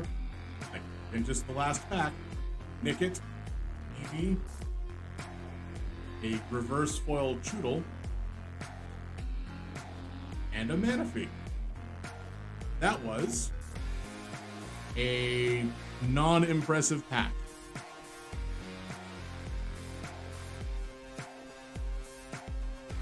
Like, that was the least impressive pack I've ever seen. Maybe I don't know things. Like, maybe Manaphy is a good card. Let's take a look. Come on. Okay, it's 70 HP for a basic. One attack, Wave Splash, 30 damage. And once per turn, if this Pokemon is in your active spot, you may look at the top 6 cards of your deck, reveal a Pokemon, and put it in your hand. So you figure you can do that maybe 2 times. As if you have this out turn 1. Not amazing.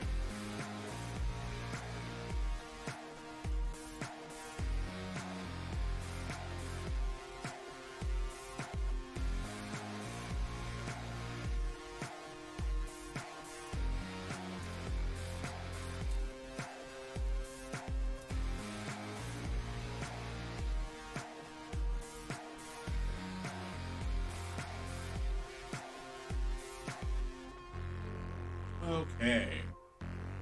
3 to the front. Reveal this card. It's an energy. It is Steel Energy. Again.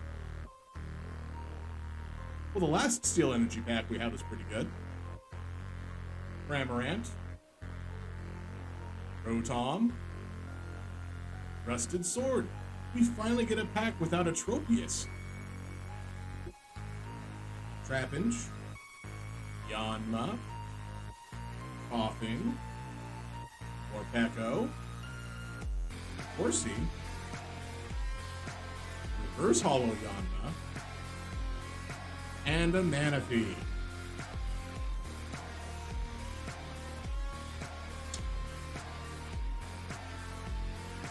Honestly, not seeing the Tropius got me excited, and I guess it was just too much. I hope we don't open more Manaphys. Like, it's so rare. There should be more than just that rare.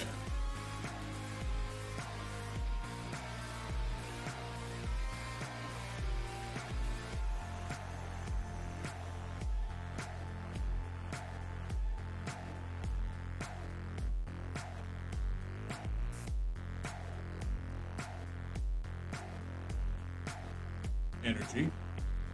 Dark energy that time. We haven't seen one of those yet. Now we have Ball Guy. Dartrix, the leveled up version of Orbibird, the Rowlet. And Eldegoss.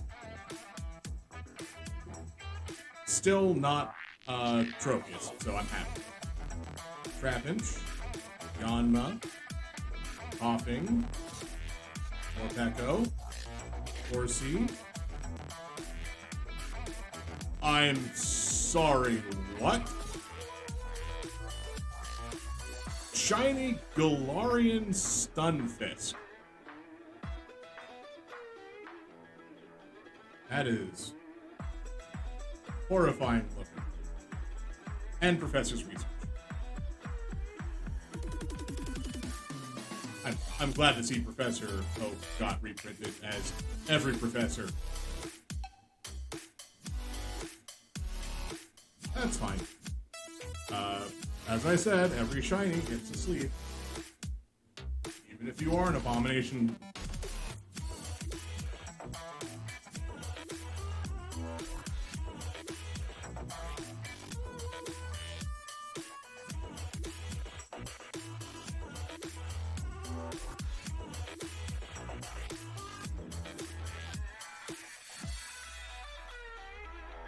Yeah.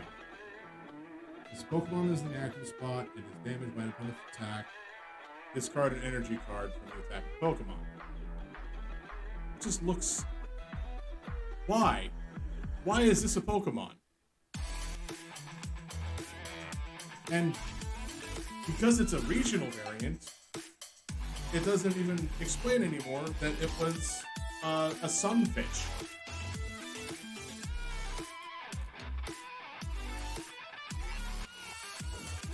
Now it's some sort of steel monstrosity.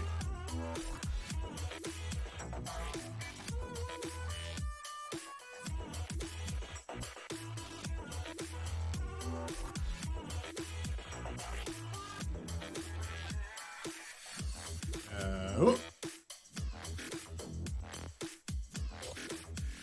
So is this fighting or is it rock? Or is it ground? It's fighting. It's always been fighting. We have Gym Trainer. Oh, put those back onto the pile of common Pokemon cards.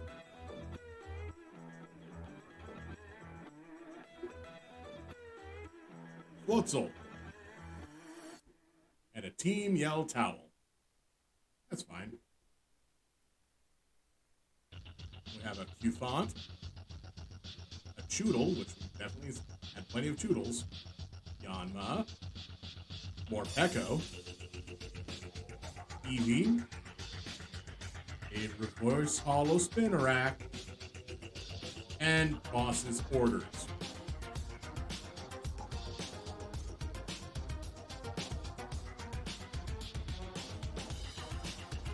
This used to just be Switch. Like a tool card called Switch.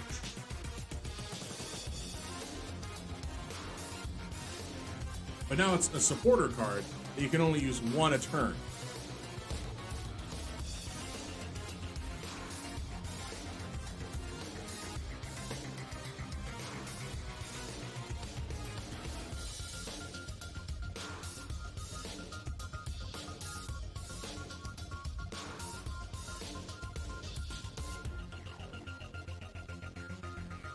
Felt like it stopped blowing cold air. I have to give it a chance to cool down. 2 packs left.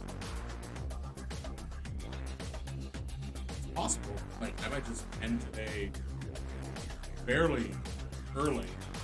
I don't know how to pull another hour of content out of opening cards when I don't have cards to open.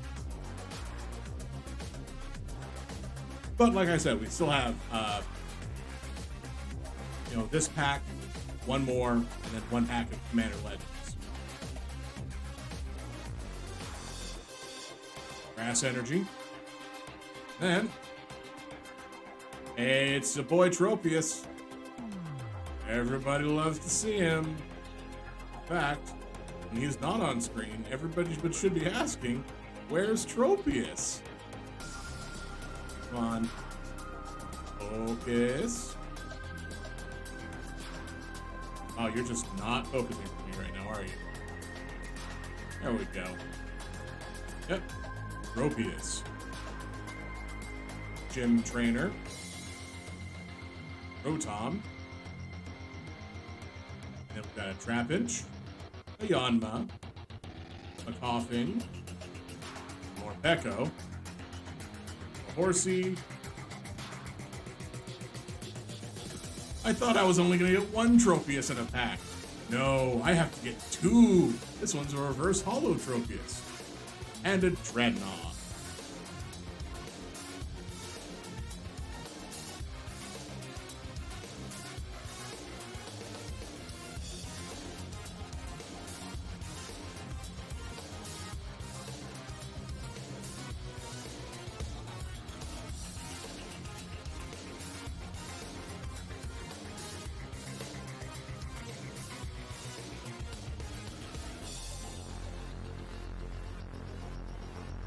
Alright. Last pack of Shining Fate that I currently possess.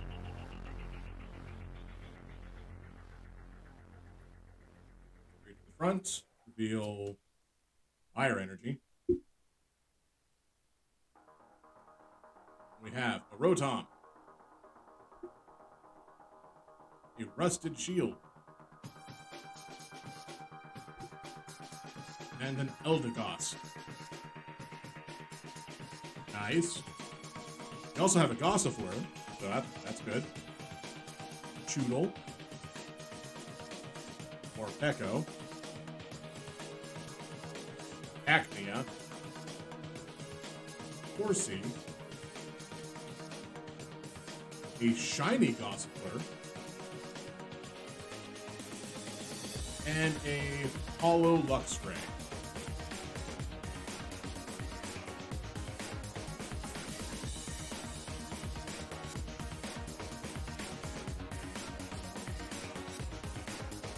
Oh, the shiny Gossifleur is inverted colors.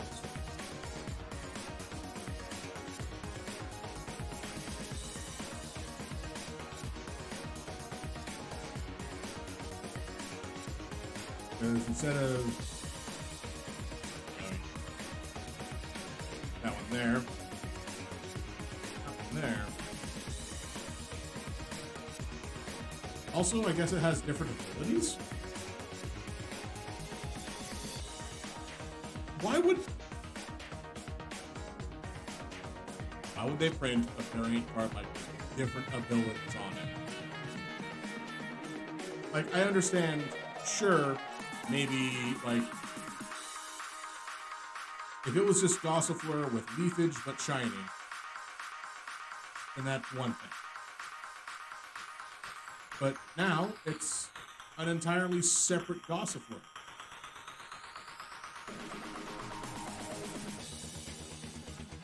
So unless the ruling is you can only have 4 of any given named card, you can only have 4 Gossifleurs. Which would explain why some cards are getting really hard to get, but others aren't.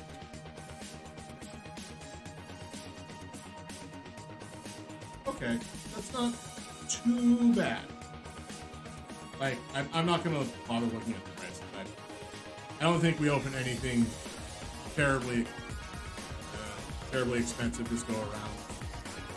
Mostly because I know the more expensive of the shiny cards are things like Suicune and Charizard VMAX. And we didn't get any, like, amazing rares, which is the other thing that people care about. I also didn't get any full art trainers. But that's okay.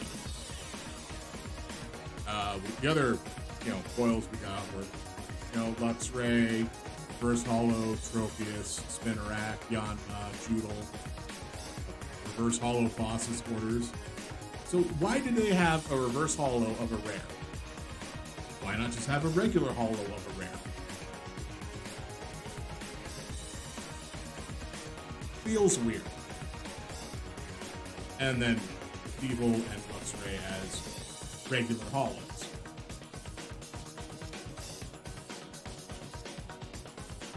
In all, not too bad. We got 2 Dreadnoughts, 2 Manaphy's, a Volcanion.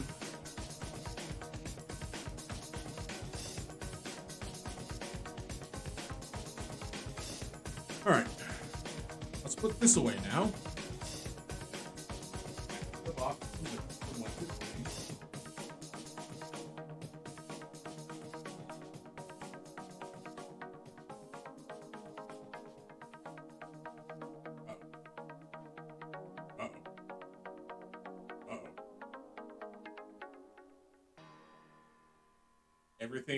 Everything started falling.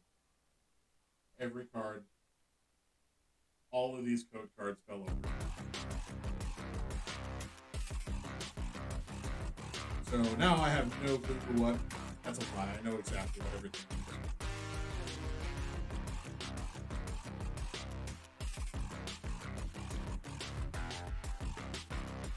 But once again, I don't need to show these codes off.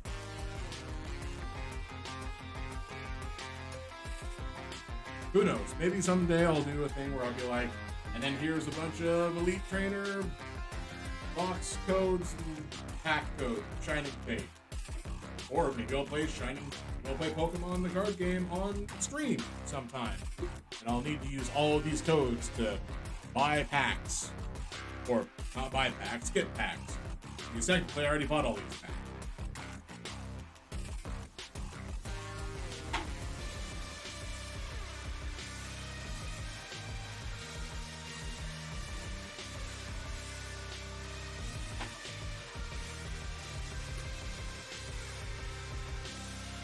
Come on. Not again.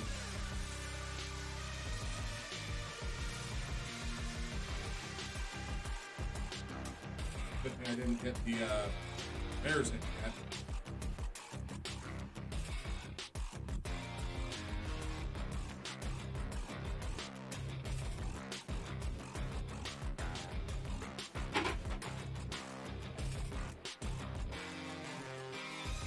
Okay. Before I do anything else, grab one of these little EV dividers they provide you with.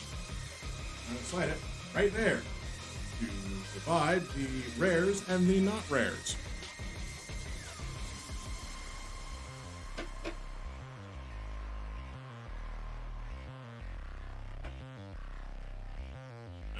These back in. These back in.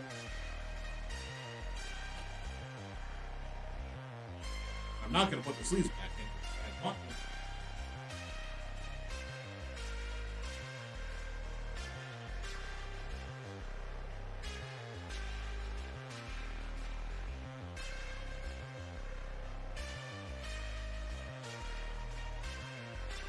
All right. Last item that I have is the second Commander Legends booster pack that I grabbed at the start of the stream. Who knows what we'll get? The last thing we got was... What did we open? Like, this was the first pack we opened. And I don't remember what it was. Something tells me it wasn't important.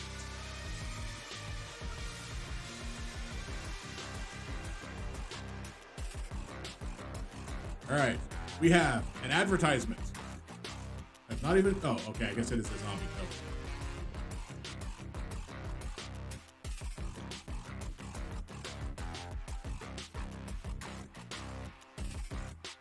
Come on.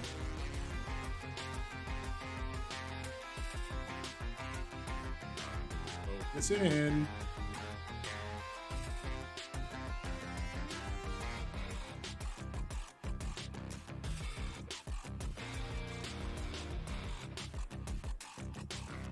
Well, either way, it's a Prosperous Pirates. It's a 5-mana 3/4 with when it enters the battlefield, create 2 treasure tokens. It's a human pirate creature, and it's a common. And apparently, this webcam does not want to pick it up. There we go. Perfect. Blade Brand. Target creature gets Death Touch and draw a card. Champion of the Flame Government. I didn't this set. Interesting. I think most of these are reprints. There's probably some that aren't, but a lot of them are. It's +2/+2 for each aura and equipment attached to it. You can do some real fun stuff with rocks. I think there's a way to create infinite rocks with one of the legendary creatures. Forceful Denial, 5 mana instant with Cascade, counter target spell. You could counter your counter spell. Counter their spell super hard. Haunted Cloak, the creature has Vigilance, Trample, and Haste, and has equipped for 1. This was always a good piece of equipment.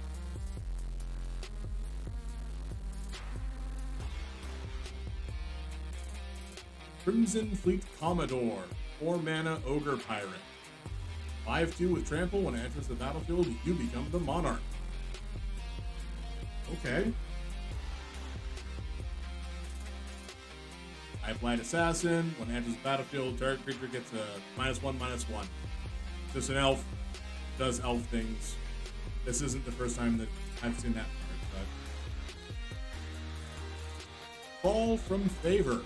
I think this card had the emergency banned from Hopper. 3 mana. When it enters the battlefield, you become the Monarch, and enchanted creature does an untap unless that player is the Monarch. Also, you tap enchanted creature.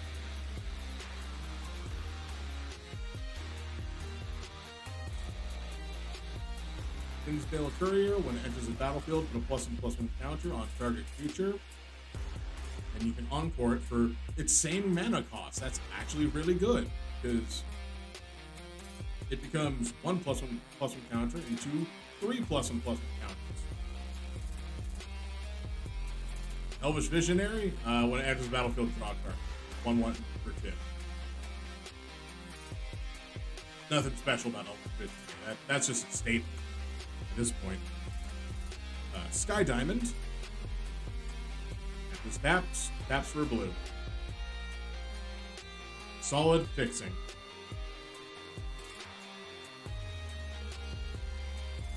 Staunch Throne Guard.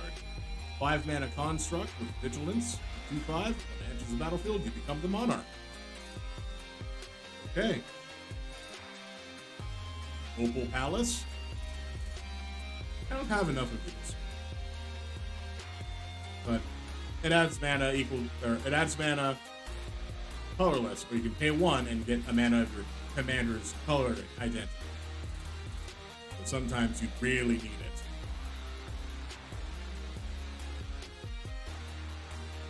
Meteoric Mace, +4/+4 and Trample, equipped 4, but it has Cascade. So it is a 6 cost. Get a 5 or less as well.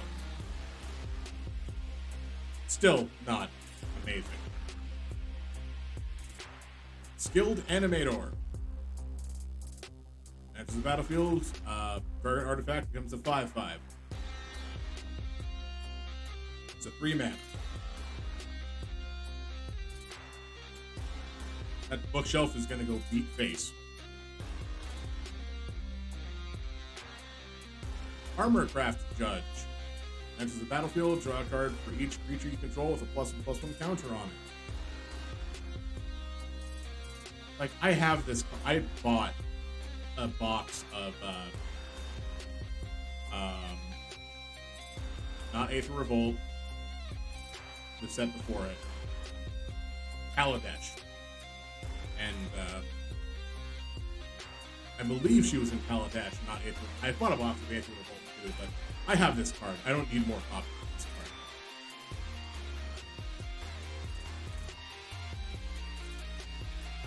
card. Alright. Sphinx of the Second Sun.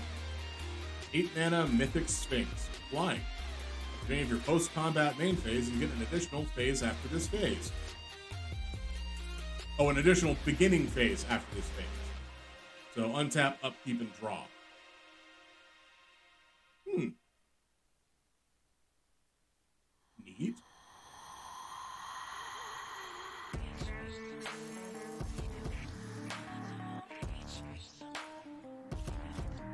We have Armix, Filigree Thrasher.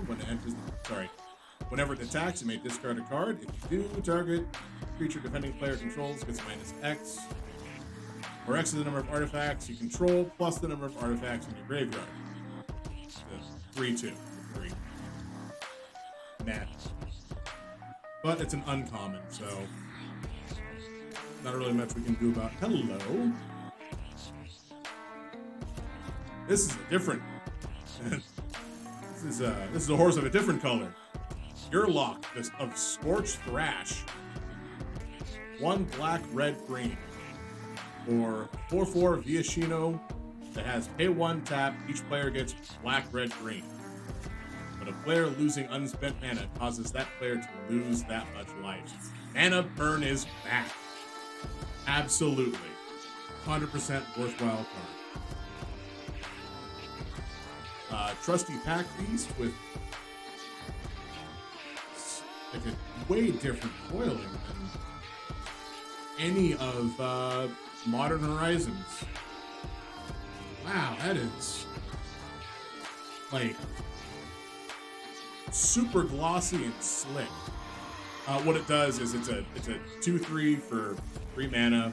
When it enters the battlefield, return an artifact from your favorite to your hand. This used to be on a Kithkin body. This used to be on a lot of bodies. Now it's a beast. It's just weirdly slick.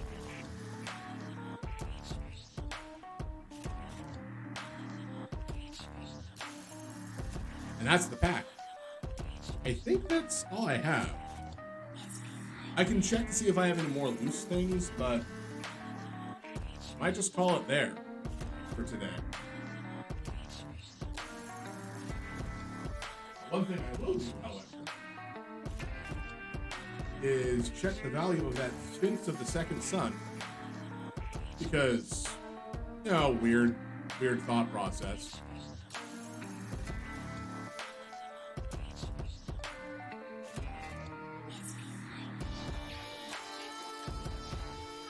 Sphinx of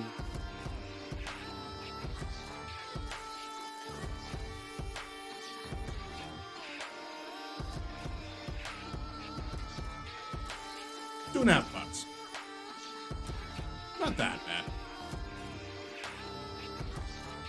I just don't have a deck for it, unfortunately.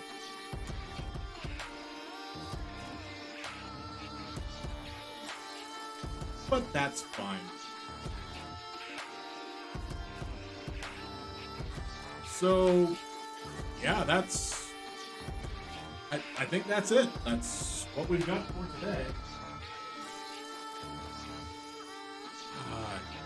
Kind of feels odd because it was shorter than normal.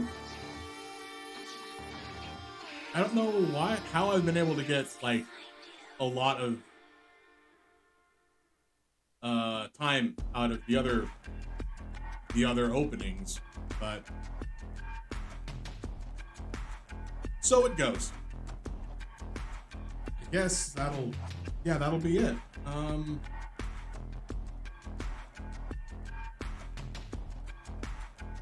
I'm gonna have to spend a lot of time looking through some stuff that I have.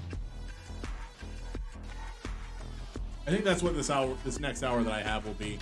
I'm not gonna be able to do this with the camera going because I need space to work, unfortunately. So, thank you for being here. Thank you for showing up. I know today was not as I can even switch back to the regular screen. I can press this button on the stream deck to go back to the base screen. Yeah. I can also press this button on the deck. Nope, can't press that button because voice mod failed multiple times.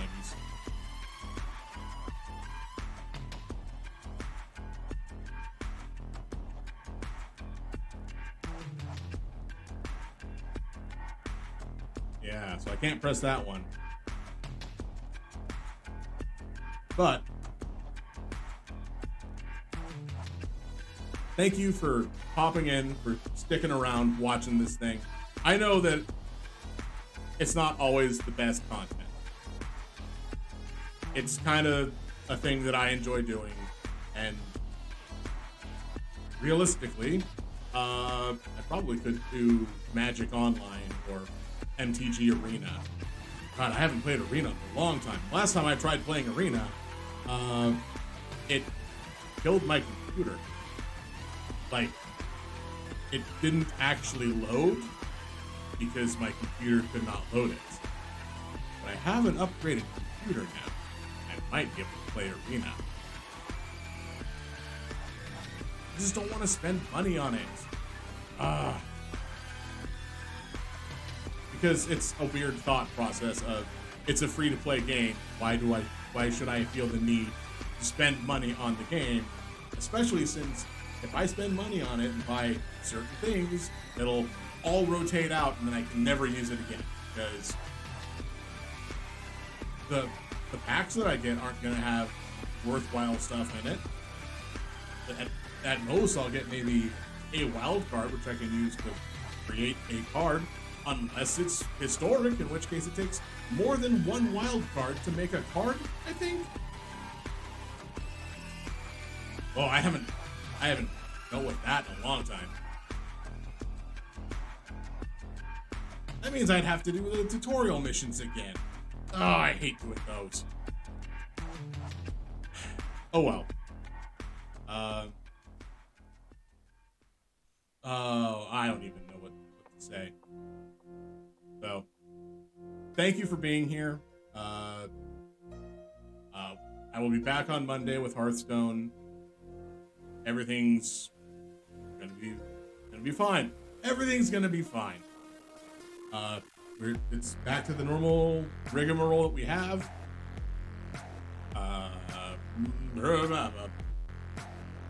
Oh God. Yeah, sorry today was very short. Like, I'm almost a straight hour shorter than normal. I started late, and but we're here. Thank you for being here. If you liked what you saw, I have old videos of the previous streams. You know, the other 2 times that I opened up boxes of cards on the YouTube channel where I post the replays. It should be down below in one of the about tabs, maybe. I don't know where Twitch puts those things. If you really liked what you saw and want to consider supporting financially, I don't have that set up yet. I need to get that set up. Even just like a page where people can be like, hey, have some money so we can get booster boxes to open later on. Buy something you've never seen before. Get the Adventures of the Forgotten Realms deck box or something. But I don't have that yet, so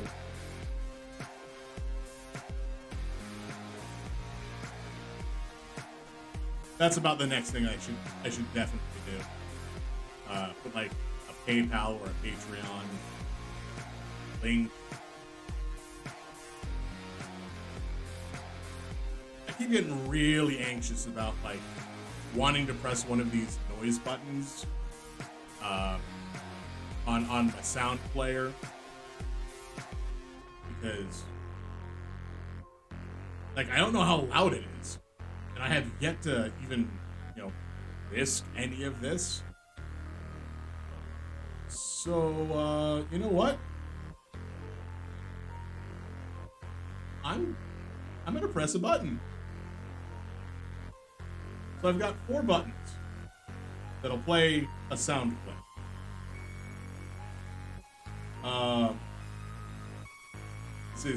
This is really weird because I don't know who all's listening or paying attention at all.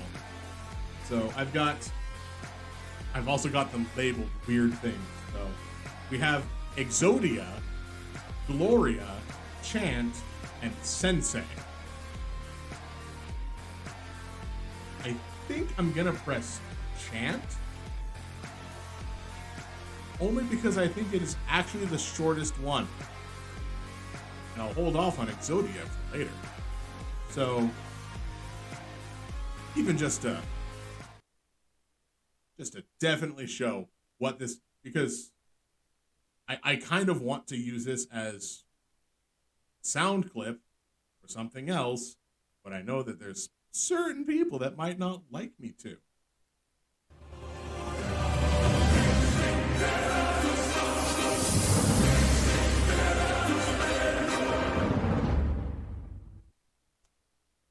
Yeah, I would like to use that. Anytime that I could just press a button and play that, but I never have the thought process and wherewithal to be like, oh, here's the thing, press a button, get something going, but I'm working on it. I'm working on being used to press a button and change my voice, like this one. Female voice. Now I have a female voice or something. And then, Go back to sound. regular times. But or if I can get voice mod to actually work, I could have a female voice on this voice changer and then turn on voice mod and have a different voice. So if things get weird. Sometimes weird is good.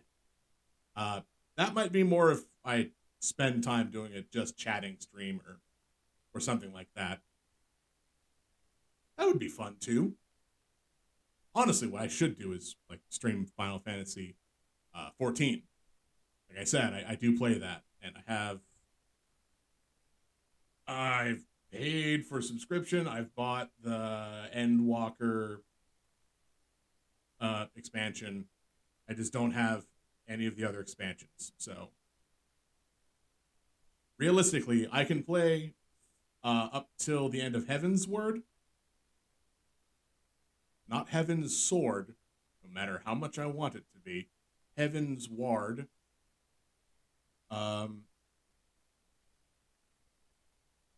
And then I have to stop until they actually release the pre-patch for Endwalker, which is really weird.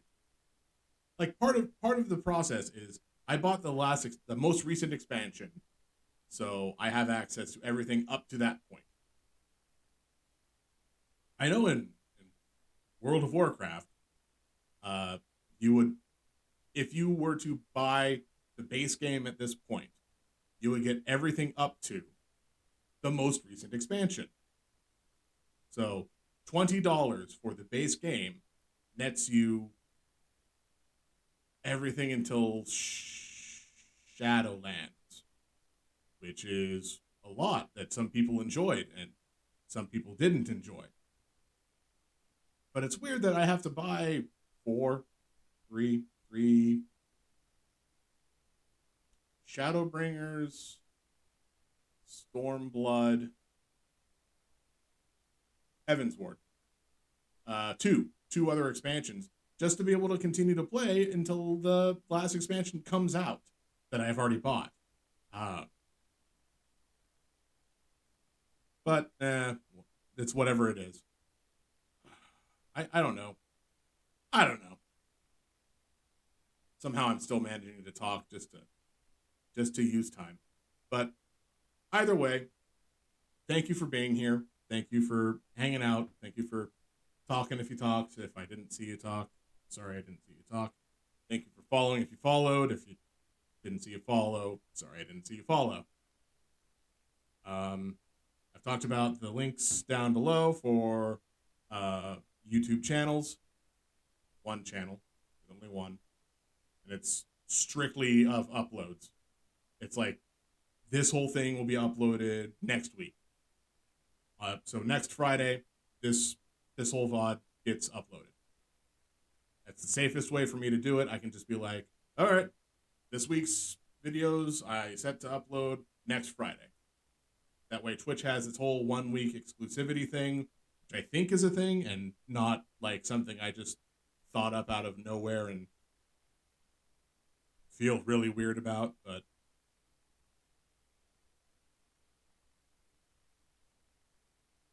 like I said, VODs are in the description. Last week's VODs go up tomorrow, starting at noon, and then every 15 minutes for each day. So if I only streamed 3 days, it'll be noon, 12:15, 12:30.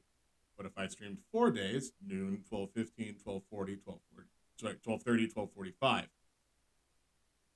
Because I mean that's the best way to stack releases, so I can properly have them in the right order on the video page. Because I had that fail once, and then Final Fantasy Tactics Part 4 came out before Final Fantasy Tactics Part 3, and it's now forever that way on my page. I guess it was Part 3 came out before Part 2.5 because of issues. Alright, that doesn't matter. I'm rambling and going off on my own tangent. So thank you. Thank you for being here. As always, be safe, keep healthy, be good to yourself, be good to other people. Take care. I'll see you on Monday with Hearthstone. Goodbye.